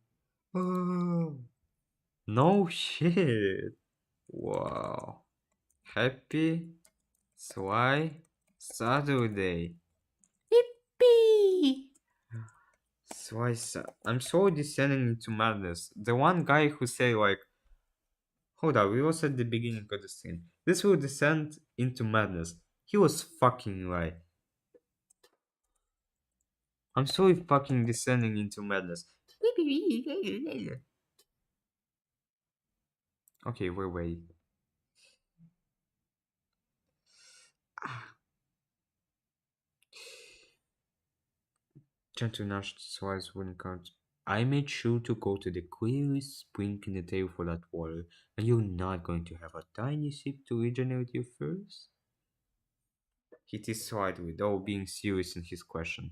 So I stared at Shaman inside, taking the cup in minor defeat, and barely sipped it. I was, yeah. Why? Why is he doing that? What the fuck is he even doing? He's moving the fucking box. So I stared at the shaman side. Bentley and Murray took notice as well, calming their munching as their appetites dissipated from Sly's depression. Is everything alright, Sly? Bentley asked his sulking friend. So I gave a deep sigh. Except this one felt like a warning. He took another baby sip of his spring water, except it gradually transitioned to a normal gulp. The master thief was obviously bothered by hearing that a decade has passed, and many thoughts and scenarios flooded his brain. The thoughts of his gang being defunct, his status in the world, how society has moved on since his disappearance, and more importantly, how calm Willa has lived her life since he left. Hey, boy, you can talk to to you.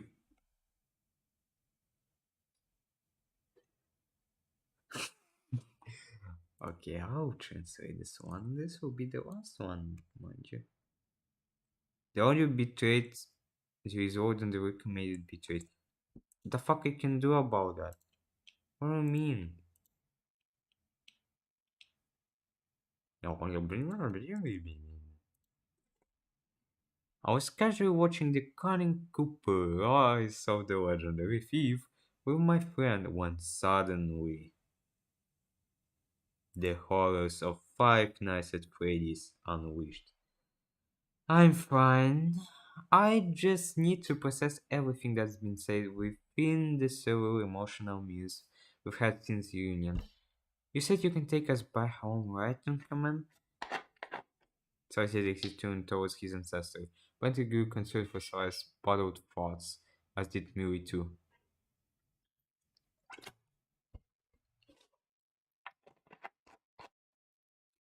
You're eager to return, I see, and I can help with that.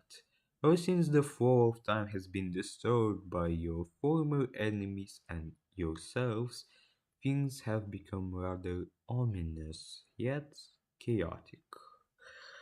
And by chance of your friends arriving in my era, they have brought something of my time that needs to be used for my prerogative, he said as he held up the teleportation gun, removing the royal blue moonstone that he took note of. Ear. Bentley gasped as he saw the raccoon mystic holding the very gem that his ex-girlfriend pondered. Could it be that Penelope and Leopard Ducks went back in time to steal the gem? Yo, Hulk. Was the Stargate Museum heist was just a cover-up? A cover-up? My moonstone, that's used for an invention I still utilize from time to time. You telling me it's from this era? Who is Joe? Biden.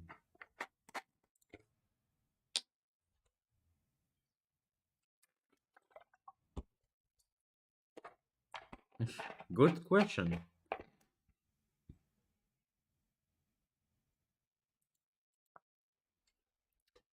Send tweet.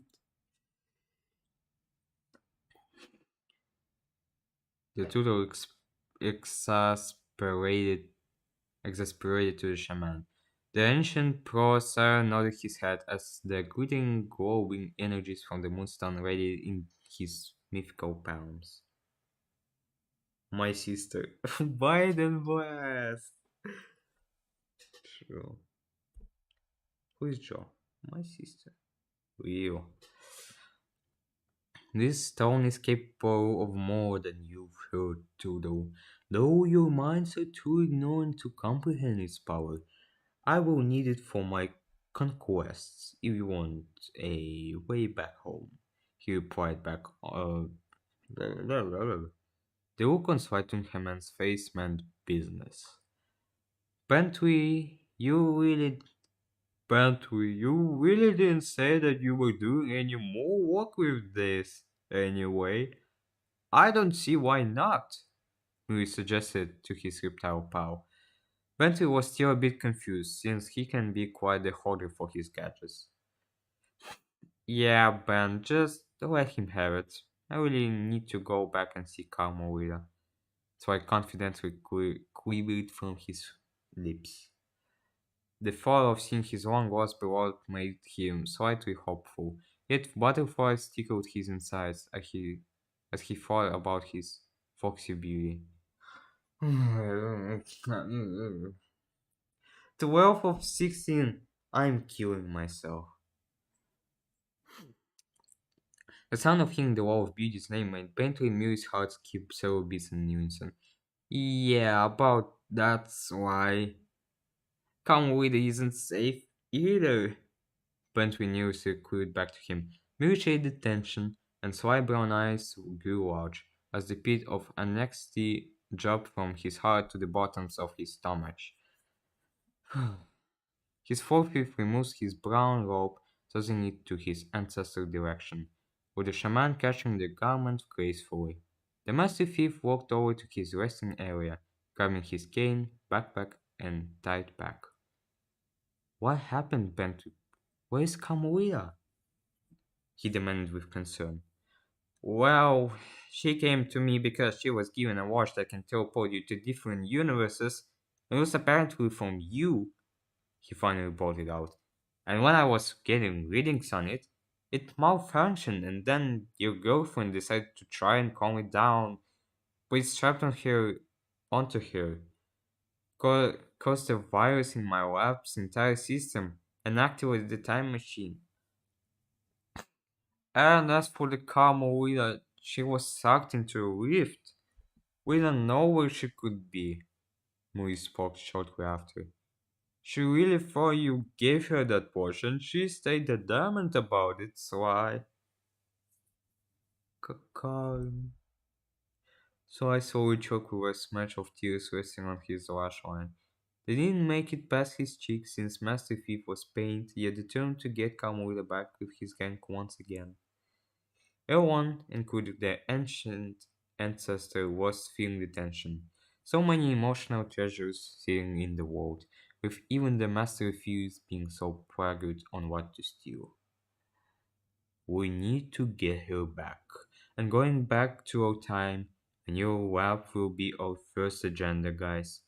I know things have felt tense and everything felt feels stacked upon us too soon, but I'm sure we'll find Kamui and find out who this mystery giver is. So I Kamui rallied to his teammates. Millie's morale was slowly rising, with Bentley's making a slow, gradual calming as well. I wanna go home. I wanna go sleep, please.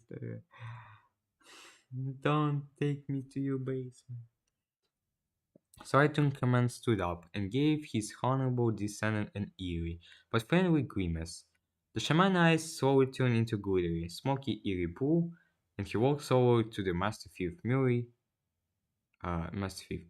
Murray and Bentley were surprised by Ancestor's shamanistic powers, for it felt like he imbued his own techniques into the magics that he learned during his youth. May I have your cane, Master Thief? So I took him and asked him calmly in his ascended state. So I was astonished by this power, for he never witnessed that ancient person to emit such energy at this level. I don't see why not. So I said, holding his cane up to Tunkerman, confused and yet intrigued. So, are you going? So, are you going to let him keep the moonstone? Miri whispered to Bentley. Shut up, Miri. It also, and also intrigued Bentley said while watching the two raccoons exchange. The shaman takes a look at the cane, being impressed by the woodwork of his future descendants. He holds the cane above Sly's hands and chants the secret tongue poetically to the master thief. Sly's eyes were tuned into the same royal book leader smoke that Sly Tunkerman has transmitted. I want a burger now. Unironically, just want to go to McDonald's.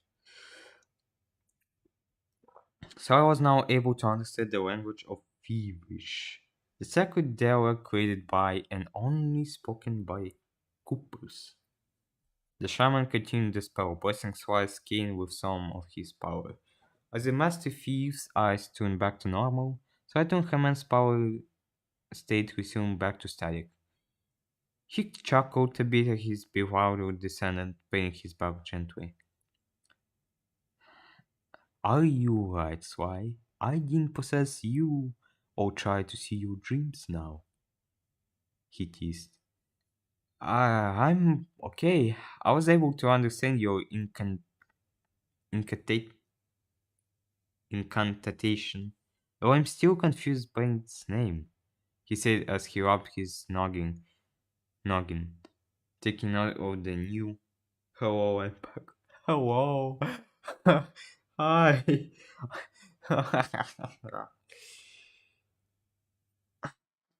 Okay, do you remember the message from my guy that said that this will descend into madness? Well, he was so goddamn right. I'm fucking descending into madness.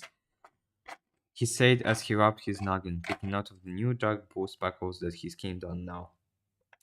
Well, I'm blessed. I bless you with small gift. A technique I developed during my young shaman years. I learned how to astral recall as I peaked in my adolescence. Then I was able to develop it into more until I realized that I've seen too much from what my society would not be able to comprehend. This should help you go back in your time, and travel to many places that one's mind could imagine beyond. Killing myself. So I slowly looks around him and walks towards his crew. He gives a glance at his shaman, giving a grimace and tipping his hat to him. So I would then slowly swing the cane around, noticing now that a small charge of magic emits from the cane hook of his staff. Well, what are you waiting for? Don't you have some business with your friends to handle? Perhaps searching for someone who is very close to you, Shaman said while sneaking towards them. All you have to do is swing your cane in a fine sea-hooked motion, and you activate the spell to go back to your time. But be careful with that power. My gift mustn't fall into wrong hands, so I. Thank you for everything. I wish we could do more for you, but we need to go back and fight Karma. So I didn't hesitate further to motion the king like the shaman explained, and shortly after a clean dark blue magical rift opened before the three of them. They all looked in awe, seeing the seeing an infinite source of ardor flowing among them. Silent Hammond took amusement in their reaction, for it was merely child's play for the master shaman. So I looked too shocked to move, though Bentley programmed his chair to move closer. Mary stood behind the two and Sly smiles a bit. Are you guys ready to go back home? He chimed to the two. Yeah, pal, I'm ready. We got an expector to find, Bentley said, smirking as he adjusted his glasses. Don't worry, Carmelita. We're gonna save you! Murray chimed in excitement. Before they all set foot together, Sly turned command looked up to Sly and waved, with a massive thief taking notice. Sly looks up and pauses. Before you go, there's one thing I must tell you, Sly. Reduz what?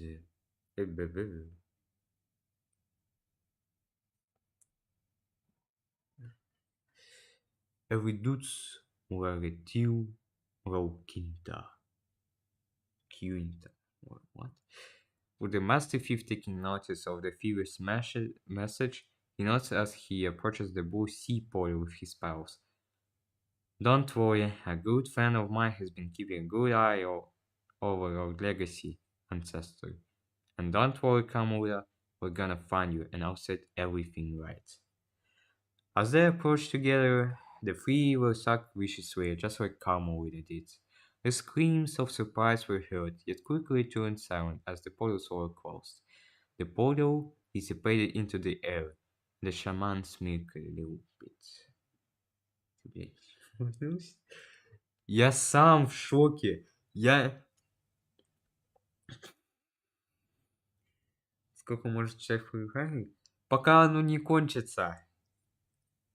He grabbed his cane and looked at the moonstone with relief. We'll meet again soon, my honorable descendant.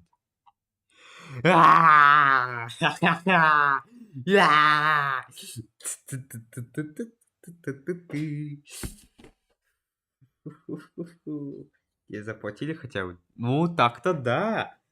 Мне на прошлом заплатили 1000 рублей. Я завтра пойду, не знаю, может быть, в KFC, либо в Макдональдс. Наконец-то отпраздную.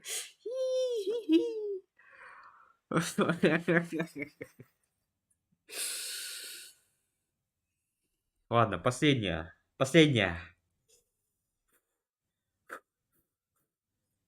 Главу 5 я уже читал. Прелюдь. Wes, I'm not gonna read that, please. You're gonna translate by yourself. Опа, опа. Это будет, кстати, короче. Видишь, тут 6. Prelude. The Real Master Thief. Location Sector 978.13, aka Universe of Despair, Jamison's Pub. Time 12 a.m. 35. Objective: prepare for the annual mourning. It was only 13 days until Christmas, and the snow. Translate. No! I will not translate, motherfucker. I will not translate. You speak English? Then you translate the motherfucking sentence.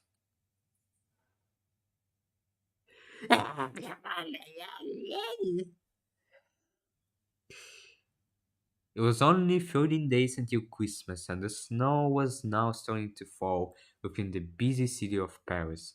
The streets were flowing with with foot traffic everywhere, with families and friends alike enjoying the air on this Friday evening. Though as the evening became elderly, less people were. I'm not speaking English.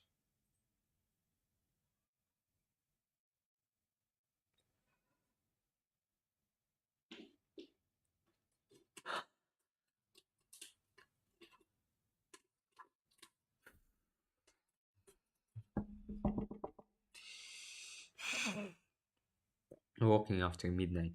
Along this island business strip was a small Irish pub that was only open for a little. Few patrons who looked to be common regulars occupied the place. A couple of cool cats were jazzing up the pool table. As the few canine fellows sat at the table, downing their whiskies as they watched the Phillies game. The cozy shanty pub was owned by infamous James L. McDwyer, one of the best master distillers from his homeland. The brown beard bartender. Five Nights at Freddy's! Hoo-hoo! Beer bartender was polishing up some glass at hand, washed at the bar, and there were only two people occupying the area. Sitting only two stools apart, there was one gray fox wearing a green sweater and red scarf. He was watching the replay of an indoor football game on the flat screen television, while another guy who was wearing a dark blue trench, a gold scarf, and a dark blue cap was downing his full double shot of whiskey.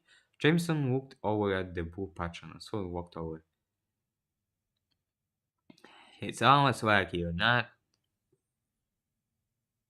It's almost like you're not trying to even taste it now, huh? He teased, chuckling as he reached for the cup. The patron looked up and chuckled a bit, giving a subtle hand signal that he's ready for another. Oh, oh. Make sure you actually pull it right this time, Jamie.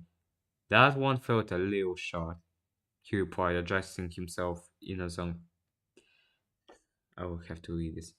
Make sure you actually pull it right this time, Jamie. That one felt a little short, he replied, adjusting himself in a zoned manner. With one hand underneath the bar, he used what appeared to be a cane with a black body and a gold end to help stretch his back out as well. After this one, After this one, I may have to start cutting you dry, CC. What's the occasion for these double shows, huh? A concerned Jameson inquired as he poured the perfect double for his cooked regular. You already know, Jamie. I'd rather not talk about it now.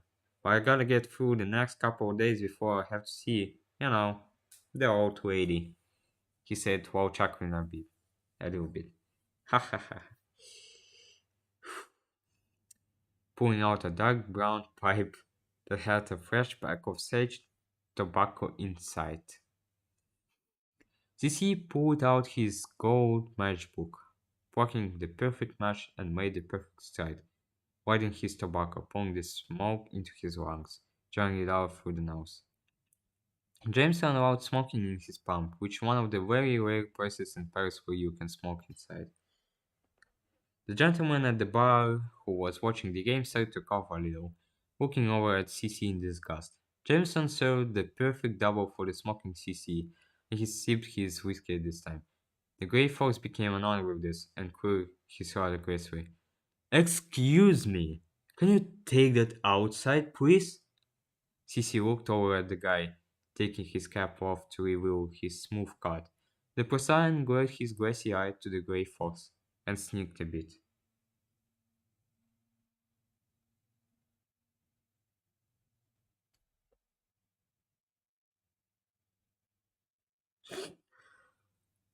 Wes, that was almost a normal sentence until you. Like, a message for everyone. Don't forget to love yourself. How you can love all other people if you're not happy? You're going to be put in animatronic costume if you get caught. Love yourself. The person guarded his glassy eyes at the gray fox in a bit. You can take that loud voice of yours outside if you like. There's a sign that says we can smoke in here. So I suggest you can so I suggest you can't and watch your game, he said while taking another puff from his pipe. And this time blowing the smoke into the guy's direction. Jameson shook his head. CC, we talked about this. He just scolded the old raccoon. The last time you did this, you almost took a guy's neck out of his spine. And if this one wants to keep talking, I'll make his mouth into a piano. He teased back as he swung the shot, having the patrons watch CC amusing, yet an easy interaction in the bar. The night patron was coughing from the smoke cloud he orderly blew. The elderly raccoon was done with his drink, wiping the small amount of whiskey off his grey goatee. He looked up at a rather annoyed Jameson giving him that look. Decided that he better start paying and get the hell out. CC gave a small chuckle, grabbing his dark blue wallet and grabbing a wallet of cash. He didn't disclose the amount, though it looked like it would have would be enough to cover the entire pub. He gently sends the money by his empty cup, slowly getting up as he grabs his cane to guide him out of the bar. That should be enough for my tab. And his. Haven't been the best day, but that doesn't excuse me for being a dick. He says, while slowly passing the now frustrated fox. Both the fox and Jameson looked at each other, with the fox speaking out as CC opens the door. I I don't want my tab called by an asshole like you, he shouts out to him. Well, it's getting coward, 'cause I said so, wise guy, CC replied back as he pulled from his pipe again. He left out of the bar, continuing his pipe as he held onto the gold hook of his cane. As the old raccoon walked all along the forest streets of Paris, he looked up to the dark sky. The moon shined brightly, illuminating the streets with its natural beauty. He sighed, silently admiring the atmosphere as he romped at his pace. He placed his hat back on so his venerable skull could stay warm. I miss like I miss nights like this, he said calmly to himself, taking in the tall building as he crossed over the bridge. And shortly after, the silence was disturbed by a loud thud in one of the alleys. He sounded like something large fell in a dumpster, and CC's attention was diverted to sudden cacophony. He gripped his cane, making haste towards the alley, and began to survey the area. As he neared the close to the large dumpster, he extended his cane with caution to lift the lid. He took a moment before examining the inside, though felt he was being watched by someone. The elder raccoon turned around, only to see rays of moonlight shining in the alley. Trash bags along with newspaper scraps and other debris were occupying the area, and a few rats rummaged on the scraps of stale bread. TC took the risk to look inside and examine the dumpster. But what he didn't realize was that there was an enemy watching him over from the scaffolding of the suffocating alley. An enemy with a double-sided hook, cane ready to strike. It didn't take long for CC to realize that there was nothing inside, and the mysterious enemy jumped from the scaffolding, laying a dive kick onto CC, knocking him into the dumpster's body. The old raccoon groaned aloud, looking up to see a hooded figure with awkward-looking cane. Though taking note of the cane, he slowly stood up and tried to recover, with the enemy staring him down. He eventually gained some senses, still being a little cooked from his whiskey session. Ah, not doing so well, old man, teased the enemy with a menacing, red-well tone. Old man? Did your mother teach you any manners, wise guy? CC Tony saw it take his trench coat off to remove his dark blue sweater. I'm fucking dying. His dark blue sweater, matching pants and boots. The wristbands around his gloves were gold, and so was his belt, which donned the famous traditional Cooper gang logo. His pipe was still lit, and the elder Cooper stared menacingly at the wise guy. Sinister Sly took the chance to charge at the Cooper, with CC immediately swaying to the right as he attempted to swipe his cane underneath the evil Cooper's feet. Sinister immediately glitched out of reality, with CC becoming instantly confused. He immediately takes a jump onto the dumpster, throwing a lasso of thick rope onto a ladder of scaffolding taking home to buildings of the narrow alleyway. He took a leaping swing over, trying to survey his enemy's location. CC makes it to the ladder, climbing up to gain more advantage.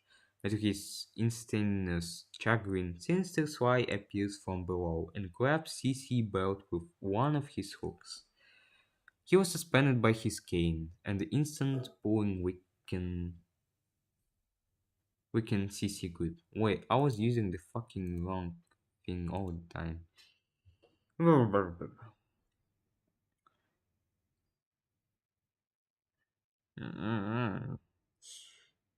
Wait, hold on. Mode. And to his senses, the dragon appears from the wall and grabs CC boat with one of his cooks. He was suspended his hand in the instant, pulling weakened CC tremendously. The two fell as Sinister Swag glitched out, and CC fell to the dumpster as his cane fell before him. Sinister Sly appeared in front of CC, watching him plummet to the trash bags as the menacing Cooper grabs his cane before him. As CC lands in the crashing bags, he groans and swears to the sky. As Sinister Sly collects his cane and takes a look at it, examining the hook closely. He grunts and scoffs, tossing it violently to the dumpster as he stands in place. Damn! It's not the one. I guess I actually have to resort to searching for Prime's cane after all. He mutters to himself. CC is screaming in frustration, climbing out of the crash as he groaned louder. He wasn't too pleasant with how the fight had been treating him, and he was starting to look pretty gruff, along with losing his cap in the process. Sinister Sly chuckled a bit as the angry Elder Cooper collected his cane in swift pain, and charged as the deranged at the deranged Sly with a hook blow in the rage. Sinister blocked the swing with the body of his cane, with a red lightning emitting from the body, crackling as CC pressed harder and stared him down with fury. Who are you? And what do you want with my cane, pal? He screamed as the red lightning grew stronger as the two had the power struggle. Sinister Sly chuckled evilly as both his pupils turned into red, sea-hooked shape. As the ominous red lightning grew stronger, the power formed a chaotic red sea-hooked portal behind CC. If you get in my way, I'll be your worst nightmare, Colonel Cooper. Ah! Ah!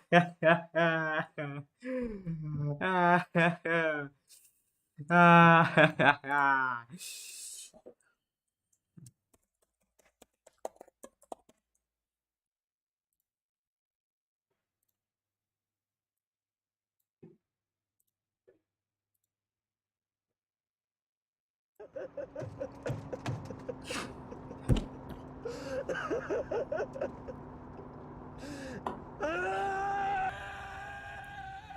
Oh wait, that's in El Camino, that one.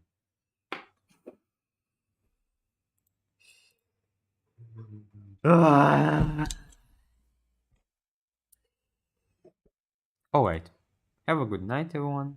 I'll be a little sleeping session. First, I gotta go eat. Then I kill myself.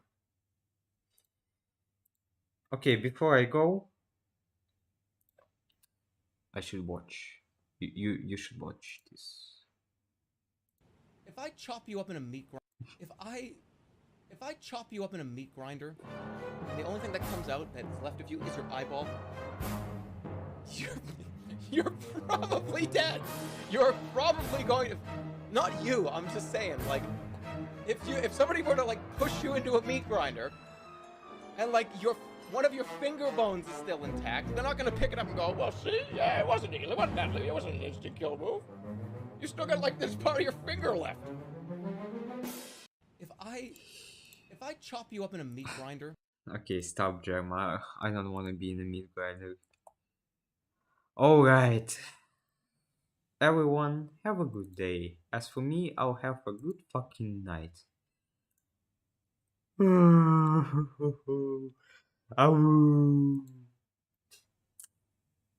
Goodbye, everyone.